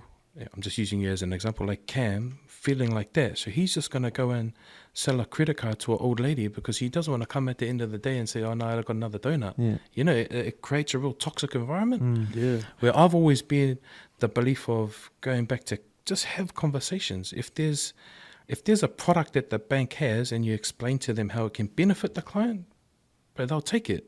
But if you just, because I used to have friends come in and see me, when I was in the bank, and they'll always go, and then like they'll go, oh, we'll have lunch, and I go, oh yeah, come into the branch and get me, and they go, no, fuck that, man. Every time I come in there, I go, oh, is Vinny there? And they go, oh, where's your KiwiSaver? Yeah, I think ASP Nick and Ray was classic for that, man. I'm just here to do a deposit. He goes, have you looked at? You know what I mean? But when you're in it, you don't realize, hey, you're like, bro, we just have to, you know, I don't want to be like I at the end of the day where everyone's looking at me, so Vinny, what'd you get? Donut, bro. Well, you know what you're talking about? You're talking about sales, eh? Sales and like sales, because you have KPIs and all that. And it's probably the difference between the car salesman and you know, someone that's, you know, that's having a relationship with the customer. Because you're right, it's all about conversations, and it's about knowing what the customer wants and helping them out for what they want, not what you think they want. Yeah, exactly, right? Yeah, but that's where it can be you know, blurred lines, because the guy doesn't want to come back at the end of the day, but the man's got nothing here. Bro, ASP are good, bro, because I tell you, man, I've been in there, the one in the mall, man. I went in there to get like a life insurance. Fuck, I ended up getting a top up on a loan that I didn't even need. And I was thinking to myself, fuck, did I just transfer my car from AGC over to them? Like, what the fuck? Bro, yeah, and that's massive, you know. It goes back to, you know, the sales techniques that we were taught. You know, like little things like asking open-ended questions, you know, like they train us, you know, train you how to have those conversations in it. So you don't ask a question where the client says yes or no. They have to give you an answer. Yeah. Right. That's why, like, I was like, when I became a manager, I was happy because I taught my staff just how to have conversations. Like I said, I know we're in a sales environment. The sales will come if you're genuine. But if someone comes in, you're selling them, I came in just to deposit my money. Oh yeah, where's your life insurance? Because bro, that's what it was like. Honestly, man, it was like that. But then, bro, it was crazy as well though. Being in banking, especially for me, like, bro, because I had no education. And then when I became a manager, I used to have a lot of people going, "Oh, so what uni did you go to?" I was like, "Oh, bro, I didn't go to uni." Yeah. I'm like, "Bro, how did you become a manager?" It's like, "Oh, bro, you had a working hard." And all these, bro, there's some people in my staff, man, they're like, bro, had master's degrees and stuff like that. But then, but I used to be, I remember, especially like I had a Chinese guy, man, like, bro, such a good guy. He's like an islander, but he's like a still Chinese harder. He's from China. And he used to struggle because I used to have to sit in and coach them. So I'd say, "Hey, bro, I'm going to come in and with this client, I'll just sit there and just do your thing." But it'd be, bro, real awkward, because he was good with like people he knew. But if he had a client come in, bro, it was like awkward silence. And then so I used to just jump in and just have a comment like, "Oh, what are you guys doing today? Oh, where are you going? Oh, yeah," and stuff like that. And then, after they would leave, I'll speak to him, and then he'll like turn around and goes, "Bro, you're like a magician or something. How do you talk to people like that?" I was like, bro, you just ask them how their day is, and just off the back of that. It's not rocket science, but I used to just laugh out or think to myself, people put up these boundaries or make it real hard for themselves, just by, I don't know, they're probably not used to socializing with people, because there's few introverts in that, which is all good, but yeah, I just found it funny how, bro, all these people with master's degrees in there couldn't even just talk, man. Like, fuck, it honestly used to blow my mind. Yeah, I feel that. I feel that because a lot of these guys that come in at uni, they just know how to be taught something, follow instructions, like read the books and then write the answers, but then if they're hard on that, then they're home, put their head on the books, they're just studying all the time. They don't have that human interaction. You went overseas, you went around the world, and you had those life skills. That I think maybe they don't know how to balance that. And I think you're right. Like, especially like being a mortgage advisor, like, I'll give you an example. I'll send through a deal, right? And then someone, like, they had 2 jobs, but they can only use that income after they've been in that second job for 3 months. So sent it through. The person came back and goes, "Oh, as per policy, it doesn't fit." And then I was like having a look. I was going, bro, it would be 3 months the day after settlement. Like, bro, like, come on, where's the common sense here? Then he kept coming. He goes, "No, we can't." I said, "Well, can you?" Because we have relationships with, they're called BDMs. So I went to the BDM and I spoke to him, and he's an old school banker. He goes, "Yeah, that's an approval every day of the week." He goes, "What's wrong?" I said, "Bro, they're pushing back because I had in my notes that there'll be a day short of 3 months." And he's just going, "Oh, don't worry about it." And then he got it approved in the end. But it's like those little things, like there's just no common sense. They just, especially when they came back, or as per policy, I was going, "Oh, bro, F off." I mean, you can't say that to them, but you know what I mean? But yeah, so I think for me personally in banking, there's a lot of people just don't use their common sense. Like, there's stuff that we can mitigate that might not be as per policy like that deal was, but bro, what's one day? You know what I mean? Yeah. Like, you get quite a few of those, and sometimes you're just like, bro, these guys are playing up, man. But then you understand. I mean, when you speak to them on the phone, you just know that they just buy the book. It doesn't fit our criteria because it's a week out or something like that. So, when you've had all these experiences that when you used to work at the bank, and then you got your own business now, you're sort of free of that, but now you can look back and see. It must be cool, like, to see what you can change, or what you can bring across and what you can leave behind in terms of like the way they do things in sales and the bank. And but there's a lot of good things I've learned in banking, and I guess for me the key ones are just relationships that I've built within the bank. You know, because there's a lot of good people there, but I mean, just in terms of like my journey, like, you know, I could have just stayed on that path of, bro, just sell. You know, but who cares if I'm selling to this person or what person, you know? But, you know, when, you know, because you can easily get caught up in that because everyone, that's the environment. But I don't know, bro, just one day if I just sort of woke up and said, bro, this is like rubbish, man. And bro, I'll be honest, I wasn't the best salesman, but bro, once I changed my mind like that, bro, then bro, I was like to the top, man, top of the leaderboard, you know. And it was little changes or little things that I felt that I needed to do. And then, my results, man, just skyrocketed when I was at the bank. That was just because I took that, you know, I changed my mindset. Is instead of just selling, I'll help people. And then, from that, just grew. And it's funny it happened in the bank. I know, exactly. Amongst that environment. So that's what I mean. So when I became a manager, that's what I try to instill in my team.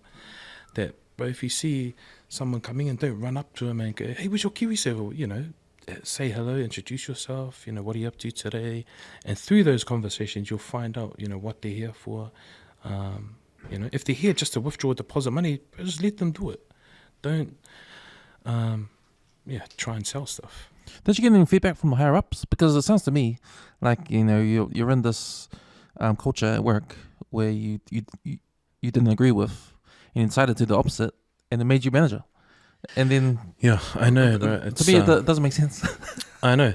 It's it was the fact that I was still meeting KPIs, right? So I was still getting those sales and I was exceeding sales, right? Yeah. But I wasn't pushing it. I was doing it my way, which was through having, you know, I used to say just genuine conversations, finding out, you know, what you needed. Or, you know, it would be like someone's come in, I've done their home loan. And then while I'm doing their home loan, I'll speak to them. I go, well, you know, has anyone spoken to you about like, you know, mortgage cover or, you know, stuff like that. So eventually when they were left, I would have, I'll call it sell. I hate the word sell, but I would have given them these products that they did need, but I didn't force it upon them. I just said, you know, you need this. Here's a quote. If you want me to do it, I'll do it for you. If you want to go elsewhere, then, you know, go take this and get a comparison quote. And then they'll come back and go, no, we'll just do it for you, Vinnie, because, you know, you're the only one that's straight up with us, you know? Because honestly, bro, like some of the complaints I used to get when I was a manager, I was just be rolling my eyes going, bro, what the hell? But yeah, it's just genuine conversations. And that's how I started performing really well, by just having honest chats. And they didn't... Well, they wouldn't come in because I was exceeding my expectations. So, you know, you don't pick on the ones that are doing good, right? It's the ones that are getting the donuts. You got to go, I better go and invest my time. Why are they not selling or why are they not doing well? So I didn't have any issues. It makes sense to me if the corporation would look at you as an example of, oh, you must be... What is Vinnie doing that's, you know, doing good? And they look at it, oh, no, he's doing the opposite of what we... Yeah, well... He's doing the opposite of what the culture is. Yeah. So they would change it then. I guess, well, they did. So when I was at BNZ, it was all about genuine conversations in my last year. When I was at BNZ, it was but then with that being said, that there was the talk about the removing the leaderboards in that. So the focus there was, okay, you've got to have 3 genuine conversations, and off that, you've got to identify, say, 2 products. So it wasn't selling the product, so it was identifying what they need. And then you'd have to do a follow-up piece to say, hey, I spoke to you about, you know, a credit card. Would you still like the credit card? And versus, you've come in for, you know, I don't know, a top-up on your mortgage. Well, you know, with your mortgage, I'm going to give you a $10,000 credit card because you automatically apply for that. It's a platinum one. These are the features you're going to get, you know? So it was a changing, I guess, of the guard in that time in terms of selling versus, and then changing it to general conversations. Because at that time when I was leaving the banking, that's when that whole big thing in Australia, the Royal Commission, was happening around that. What was that? It started through selling products that clients didn't need. I've seen a movie around something like that. Yeah. And it was a bank that ended up falling. So it's so obviously because the banks, New Zealand wasn't involved, but because we're owned, we obviously had to make sure that that stuff wasn't happening. But hey, it was. Nah. Lincoln Road. It's amazing how those sort of stories can surface too, man. Like, just by falsifying documents or people who weren't even alive, man. Yeah, man. There was That's crazy. in Australia, man. That was massive. It was real. I remember the CEO of BNZ at the time.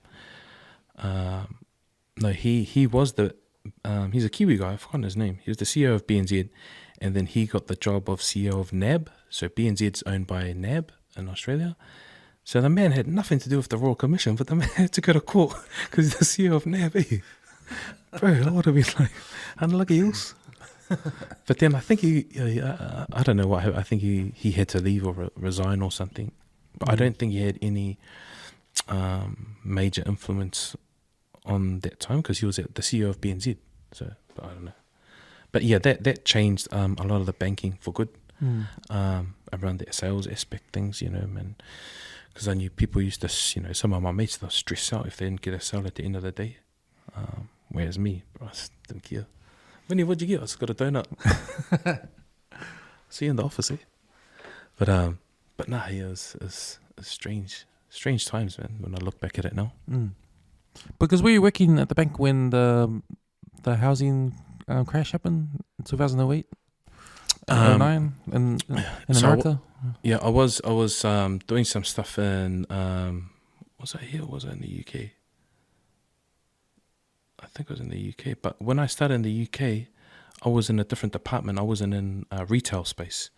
I was like one of the head officers for Royal Bank of Scotland. So I didn't. It didn't have any impact in terms of what I was doing as a job. But what it impacted UK as oh yeah, hard, man, with the the whole thing crashing. Yeah. Because what they were doing effective. My understanding is they were like, say that your house here is worth say $1 million, but the bank will give you say $1 million, the value of your house, and go, oh yeah, here's an extra 100 as well to go and buy a Corvette. So they were giving away money, but the security they had didn't even match. And then when the houses dropped, bro, they had all this. So that's when heaps of people had to forfeit on homes and stuff like that. It was crazy. Yeah, there's a cool documentary on that called Inside Job.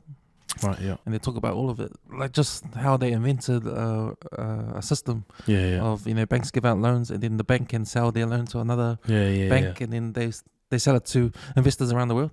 I know, yeah.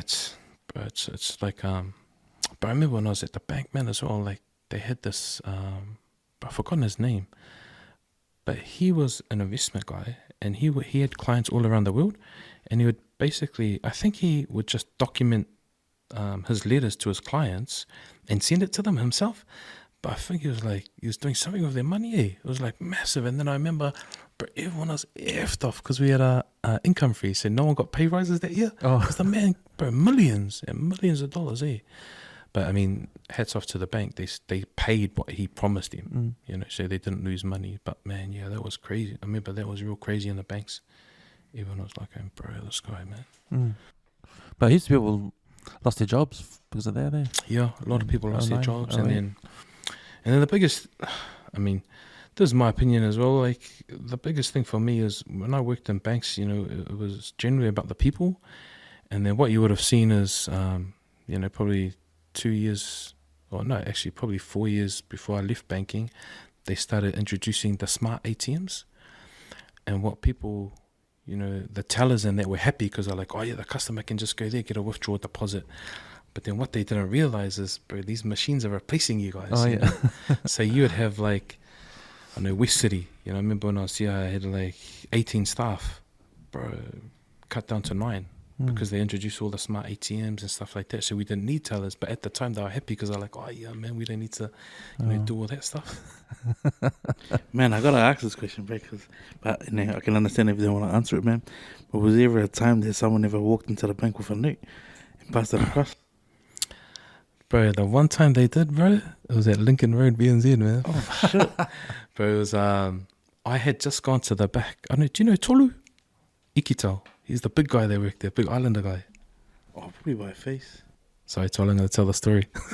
Nah, it wasn't bad. But yeah, basically someone came in. I had just gone to the back, and then they came in and gave a note over one of the things. And they just had to, I always say, just give the money, the money's insured, you're not. And then one of the girls came running at the back because my office was at the back. And so I had just left to go walk, and then but it must have happened within 10 seconds. And just gave whatever money he had, and then bro, it took off.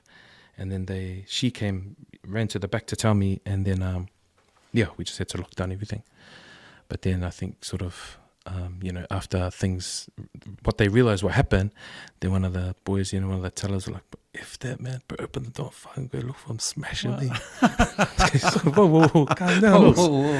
But then we had to go and have a meeting on a Saturday with the police and all stuff like that. And then when I caught up with him, he goes, bro, I remember the face there, bro. We went driving with my uncles at night. I was like, hey, calm down, else.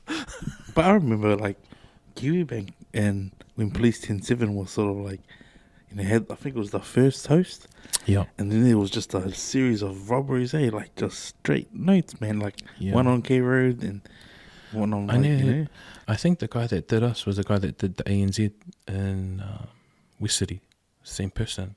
What made it worse, but he was dressed up as a lady. He was a fafa that was doing the bank robberies there. Because the police came and told us that they eventually caught them. But they had done a number of things. But bro, there's been some close calls, man. Like I remember at Glen Eden, ASB. Do you know Joel Oliver? Oh, bro, he's like, Steve Oliver? Yeah. It's his little cousin. But he's like, bro, massive, like Arnie, bro, bodybuilder.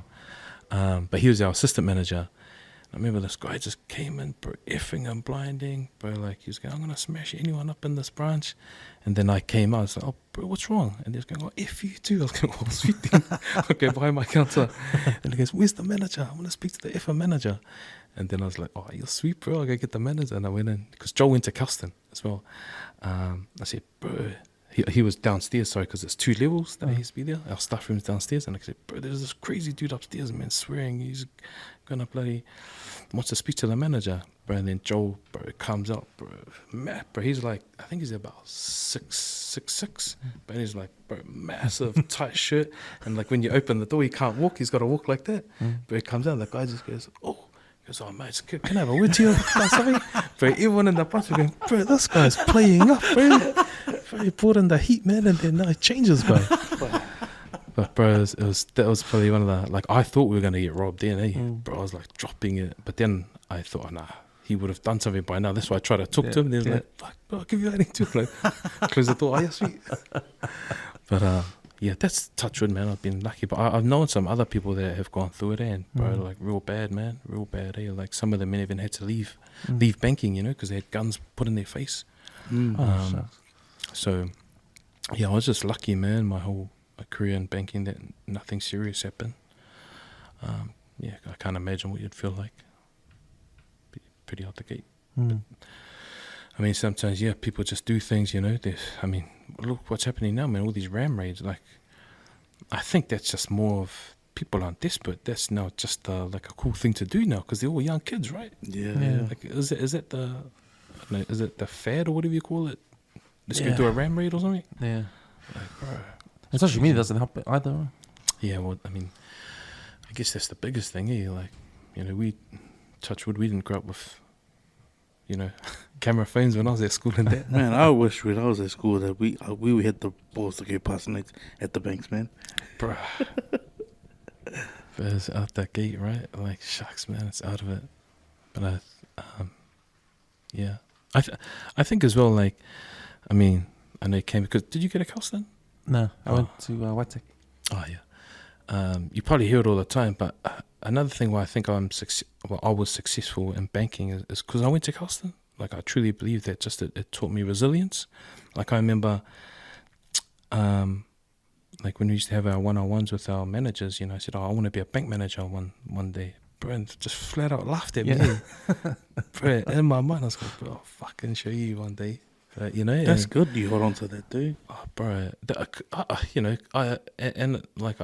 I truly believe that I learned that from going to Kelston, and that when people say you can't do this, you can't do that, bro, fuck, remember where you're from, man. Bro, we can do anything. I too talk of that, bro. Hard. It's just like spot on. You're gonna be in a factory manufacturing, bro, and pretty much quitted my life. But to go back and tell them, like, bro, this is where I'm at now. Be like, see, I told you it worked. Like motivational. I remember, but there's a true story, like, I think it was the end of 97, and me and Wax were playing third 15, and they had a meeting in the hall who wanted to go to South Africa for the World Cup. And so me and Wax went in, and then Spotter looked at us, and he goes, "Hey, mate, you guys get out. You guys don't even know how to play rugby properly." Wow. Bro, I was like, "Oh yeah, whatever, Spotter, bastard." But bro, Wax goes, "Bro, fuck, I'll show this old dude one day, bro." And I was like, "Oh, bro, don't worry about it, man." Because when I used to get cheeky to Wax, I used to call him John. I said, "Man, John, don't worry, man, let's go tuck shop, bro." But then all like Buckley and them were all in there in the meeting and that. But Wax was ticked. He's like, "Bro, fuck, I'll show these guys, bro." And bro, it wasn't until I was overseas, and then bro, I remember I was in a pub and I was watching an Auckland game. And they go, "Sione Lawaki," and then I looked on the TV and I was going, "Very nice," because we didn't call him Wax back then. It was just Sione and that. Then I was going, "Bro, is that Sione?" Bro, like he had fooled out because he used to be quite skinny when we were at school. He was always quite tall. And then when I saw that, I was like, "Oh, damn!" And then bro, it took me back to that conversation. Yeah. Like I don't know if he held on to that. No, he would have, bro. But Like, I remembered that when me and Wax went in and Spotter just looked at us, he goes, "Oh, you guys get out of here." But I was happy with that, man. I was mad at rugby anyway. I just wanted to go for the boys, but I remember I think that really... a maths teacher, Mr. Knight, said the same thing to Hame in class. Like we were in math. I don't know what he said, but he goes, "You know what?" He goes, "You know what? You're going to feel it one time in your life when you become an adult, you probably won't ever own a home." Yeah. He said shit like that, man. And I remember him going, "Sir, I'll be in the NRL and I'll pay someone to do my accounting." I'll pay someone. Yeah. But because I remember him talking about like properties and stuff. But yeah, he said that to him, and I remember, and like some of the boys talk about it as well. Like, remember Mr. Knight when he said that to you? Yeah. Psh, I got a few houses now. That guy, but yeah, when teachers say stuff out loud like that. Which was I had yeah. the same thing, yeah. Remember he talked about his Oh teacher? yeah, his teacher. But because I asked that question to him, like, do you reckon that the teacher knows this just to get something out of the kids? Yeah, well, yeah. As a could be, motivation? Watch yeah. this, I'll make him... Hey, you're not going to be, Yeah, I mean, but I remember we used to be sitting in school and like, I think it was Spotter again. He'll walk past. He goes, "Oh, yeah, this is the dole queue in a few years." It was like, "Oh, hey, what out of it, guy?" Just I don't know if it was motivation. I mean, yeah, who knows? I reckon it was because I remember walking through, and with the principal, we're walking through the office block, and I remember bringing it up again. Yeah, and he goes, "You know what? For some, it doesn't. Nothing clicks. Sometimes you say those things, but whether you get the message out of it, whether it resonates with them, eh? Yeah. But yeah, I don't know why I always remember that, and then I've always wondered if that's what sort of made Sione sort of like, "Bro, if you, I'll show you." And he obviously went on to great things. So that was just one funny moment we had, me and that guy and our other mate Lua in our English class. Characters, bro, characters, man. Hard case. It's that thing because I always hear it from this guy, coming from that school. It's that brotherhood, eh? That lasts forever, eh? Yeah. But like I've heard people on your podcast and like even around like, people talk about brotherhood, but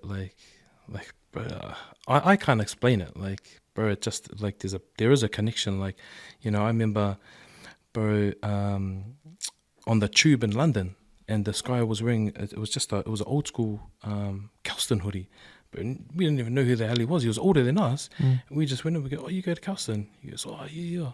And we're like, "Oh yeah, bro, we went to Kelston." But then, bro, we just got off the tube and went for a beer and just had a chat. Straight after that, like Nice. just little things like that, man. Like I think it just brings an instant connection and stuff. I mean, yeah, for me that's how I look at it. But yeah, it's definitely a strong brotherhood, really. It's good. I mentioned to Ken before he arrived. Just do you still sit on the board like the one that Uncle Dwayne set up? Yeah, so I'm still officially the chairman, but but I just I've spoken to them and they know that I don't have the time to do it. Like I'll remain on the board, but I think we're looking at bringing in someone else and that. But yeah, it's awesome. But it was hard because when I sort of took over, it was COVID hit, and so we couldn't really do any fundraisers and stuff like that. But then there's a few But it's good to see that, you're up on the stage handing that check over to those guys in their pathways, whatever, Pathways into the ring back. The chick bounced. Nah. It's good. It's good that side of things, But like, I don't like being sort of the front or face of things. That's why, like, when the stuff went down at remember that time at Tila Sale? Give him the shuffles. Bro, lucky I got brothers like Letty and the boys to You gotta tell that story now. Oh no, that's on the back of all that that fighting in there. post volley or polyface, or the fight, the stabbings and that. And we ended up going over to De La Salle to sort of like show face and like break bread, because the first game of the round was against La Salle. So it was like a week in between the stabbing and the first game. They were either gonna can the game, or they were like, nah, you can't do that, because then it's gonna throw the points off for the round robin. But we ended up going out there breaking bread. Took a mat, and yeah, because their their foundation or their old boys president, and he's well known, well respected in uni. He said a few words, and then hence okay, I've organised it with Eddie and some of the other guys, Lorenzo and that. But because Vin was there, it was like, if he's speaking, I should pass that over. Because I said to Eddie, he's a chief. Lorenzo's there, Jeremy was there, but it's like, actually, I'll come and steady behind me. So I turned back, Billy, what is this? And he faced John. Did the hospital ones, man, to the boys, Bro, but yeah, that's what I mean. Like, I love doing the hard work, but bro, I just hate being out front and talking. Like, that's why I was nervous coming here, man, because I don't really like talking. I mean, I love talking, but just sort of out front. Yeah, that's why I'm never comfortable sort of giving out or talking on behalf, because I'm not really that good at speaking publicly anyway. But I keep telling myself I need to go and do, what are those things you can go and do? Those courses or something? Like public speaking courses, I think. Yeah. Man, I reckon a few more of these, even if you jump on and empty out the clip, maybe. Where's the camera? But yeah, no, I definitely need to get better at it. Something that I guess I'll work on for me. But I was just blessed, man, have these guys there. It's like, so you gonna say something? Sweet dude. Yeah, it's something I didn't get when I was at my school. Like, we didn't have any. I know it's a co-ed school, but there's nothing after that. There's no like old boys, or old girls, or old. Yeah. Like, there's no. It's like there's no club or anything. There's no, not club, but no.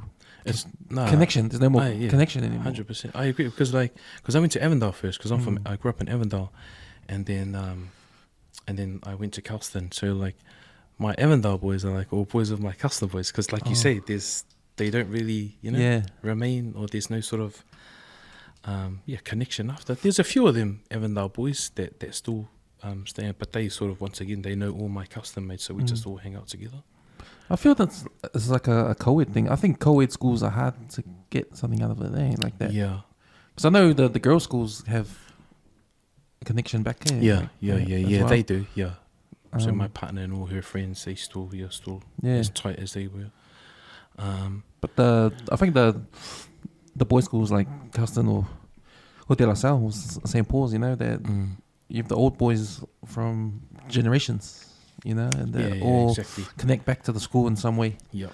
Like, you saw that old man with the Kelston jersey on the tube, exactly. And like that's crazy. Yeah, it must be something about co-ed school, and I guess I don't know. They just don't have that. I mean, I'm sure there's pockets that there's 2 or 3 or 4 friends that still remain tight, but on a large scale, probably not. I'd say, yeah. Because are you still tight with your Waitak boys, or? Yep. Yeah. Yep. Are the ones that I went to primary with, intermediate. Yeah. So that connection comes all the way from when we first started school. Yeah. But was Shanahan your principal when you were there? Nah, I was before that. Oh yeah. I think my last year was 96. Oh okay. Oh true. I'm just proud that, like, on a grand scale, like, something as small as Kelston, like, it's like, if you Google it, it says we're the only all boys state school out west. But like if you see the comparison and you, because we know how much money gets chucked at, shit gets chucked at our school, but you think about who we compete with, like within like the 1A comp, and they're seen as the Ivy League schools have so much money. It's like, bro, we hold our own, and especially for West Auckland. Yeah, like, it's I think we definitely punch above our weight. Yeah, we as in, I mean, like the school, Kelston, especially like you say, the rugby. Like I remember when I was at school, like the boys, they were all leagueies, but they weren't allowed to play first 13. They could only play first 15. And then I remember one of my mates that I grew up with, when I went to Kelston, he was still at Avondale, Francis Melly, and they were forcing him to play first 15, but he didn't want to. He was playing at Maris Rugby League, and I think the principal like took him, I think it was like the home show, was it? Remember the poor home show? But he took him on there. And then after, the man just went to St. Paul, said, bro, if this. I was like, bro, who the hell takes a little, like a student, onto like a national TV thing and does that? Calls him out on it. But that's what I mean. I think Kelston, just a lot of potential. Well, when we were there, they were like soccer champs, softball, basketball. And it was all basically homegrown. I think the only guy from out of the area in their team was probably Millsy, I think, that wasn't originally from Kelston. The rest were all West Aucklanders, Sammy T, Jagger, Sione Whanua.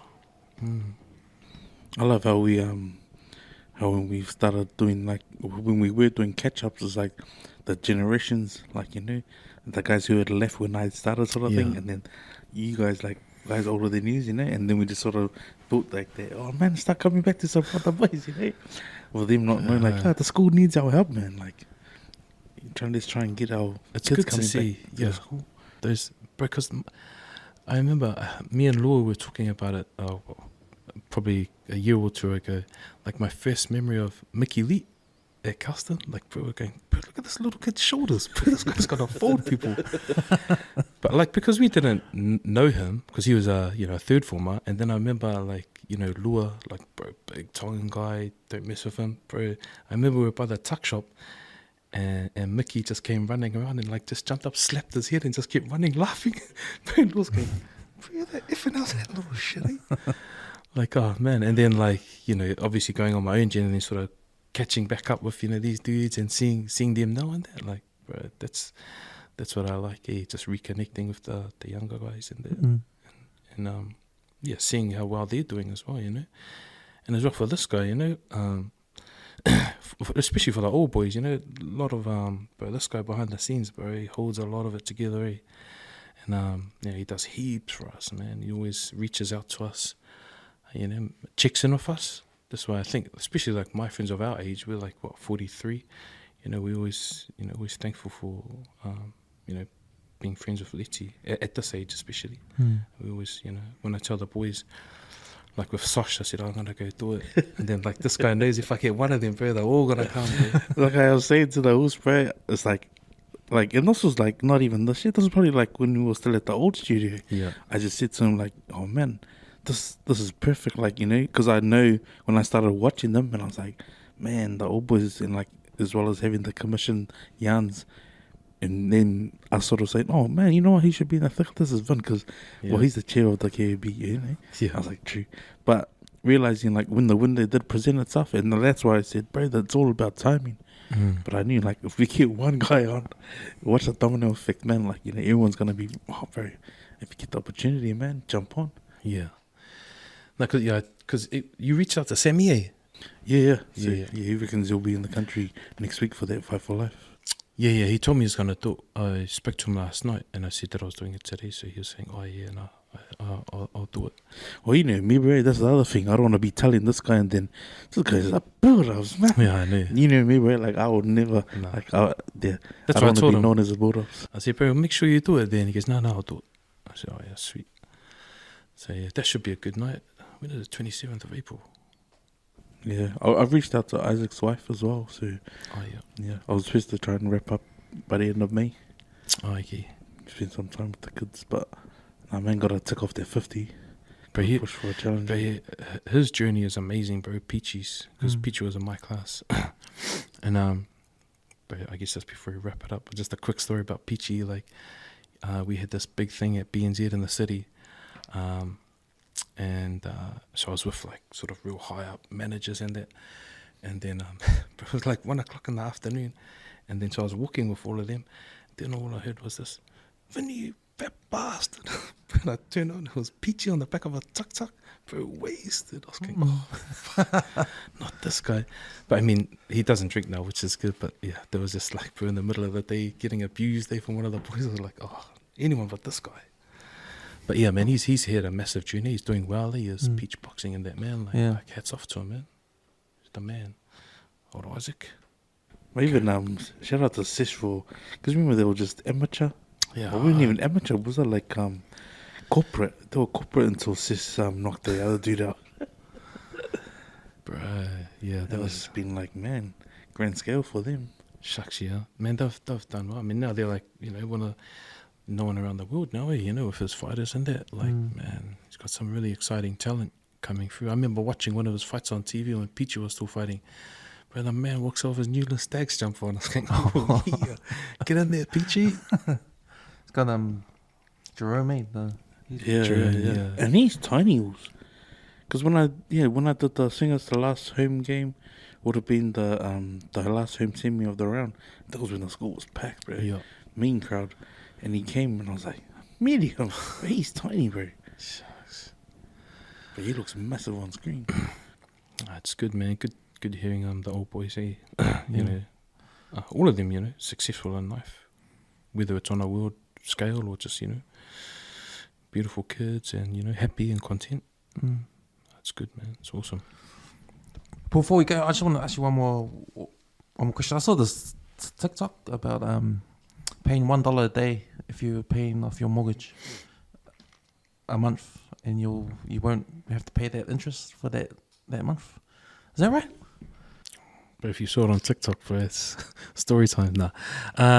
If it's not a fixed interest or something like that. If it's not a fixed rate. Oh yeah. And you pay $1 a day because the interest is it's compounding. So if you were to put, I guess, $1 on, so say for example you got a $50,000 overdraft. So today you're getting charged interest on 50,000. Say tomorrow you put $1 on, so then what's it? 49,999. You put another $1 on, so you're only getting charged on the interest that you're using. So effectively, if you think about it, then yeah, it probably does work if you put $1 on each day. Okay. Because you said you can do it on credit cards too. No, but credit cards, but you just do balance transfer. So you can have like a credit card at ASB, do a balance transfer. Some of them for 0% for 2 years. Because, you got to remember, especially if you use a credit card as a purchase, to purchase like, say, some shoes, it's interest free. Most of them are like 55 days. And then once you start getting charged interest, the interest is around, I think it's like 19% on average. But then what some people don't realize is if you go to the ATM and withdraw money off the card, you get charged interest straight away. And it's the higher. And it's higher. Take note, people, man, you should repeat that again, because I got sucked in on a bank transfer, and that's how I ended up going into the bank. Yeah. But it wasn't until like I accidentally didn't realize, like, oh shit, I'm short, and I swiped it once, and then I was like, fuck that, that's heaps, man. Considering that the bank transfer was at 1%. Yeah. So yeah, whatever was left over, eh? Yeah. So whatever the remaining is, they transfer it over. Some of them are 0%, some of them are 1.5 or 1% for, say, 2 years. But if I speak to my clients about that, I say, when you get the card, cut it up, because it's not there to be used, it's there to save you money and repay it, and then we're going to close it anyway. But then, yeah, some people use it, they just get in, then happy birthday again, and then still in the same position 2 years later. Vinny, man, thanks for coming on, eh? No, awesome, man. It's been great. It's pretty surreal sitting here after sort of standing in the shadows watching you guys on Spotify and that, and hearing Letty and that. So no, it's awesome, man. Thanks for having me. Yeah, appreciate it. Appreciate you, bro. Like I said, man. Like we spoke what would have been like almost 3 years ago now. It would have been 3 years ago. Yeah, at your house. At home. So just to see that how far you've come, and to see you smiling, but also just to be here, bro. Like, 'cause you're a busy man. you're hard to get a hold of, bro. So I appreciate you taking the time out, and I appreciate you have come in to confirm that Siwa and Sam will be on, because Yeah, man. we had Go on, John Mucker's little brother, Oh, and he yeah. goes, bro, these guys ain't gonna show. So for him to lay that challenge out, I was like, you watch, Stocks, you watch. I'll be here, man. Nah, but thanks for showing up, bro. Yeah, Appreciate thanks you. for coming. You know, you guys doing a good work out there. You know, just educating people on how to get a house. You know, is about one of the big things these days, because it's all about starting that generational wealth. You know, Exactly, And if you're that's not doing it now, you're doing it for your grandkids and their kids. Yeah, You know, you just start somewhere and just build it up. And Should I see Good, this man. guy already knows, man. That's what you talk about, generational wealth. Yeah, Like, well, man. bro, just even reading like some of the stories that you lay out, like you know, we finally got our home, no assistance, and even like, you know, just walking their family through to the final date, then walking in, and then you saying like, and the kids come in and go, oh, this is my room. Like, but that's life rush, bro. Like, you know, just to know that you guys are PI and be able to do that for people, bro. Says volumes about what you guys are doing. So keep it up, man. yeah, keep it up. So how can everybody find you guys? So your business called The Mortgage Hub. Yeah, the Mortgage Hub. So we're online. We're on Facebook, Instagram. Yeah, just look us up. www.themortgagehub.co.nz. Or you might see us on the billboard on Lincoln Road. Yeah. I'll sponsor the next episode of Empty Out the Clip. Shout boys. Shavani. No, shot. Thanks, Thanks, sis. brother. Thank you for that. Is that 4 hours there?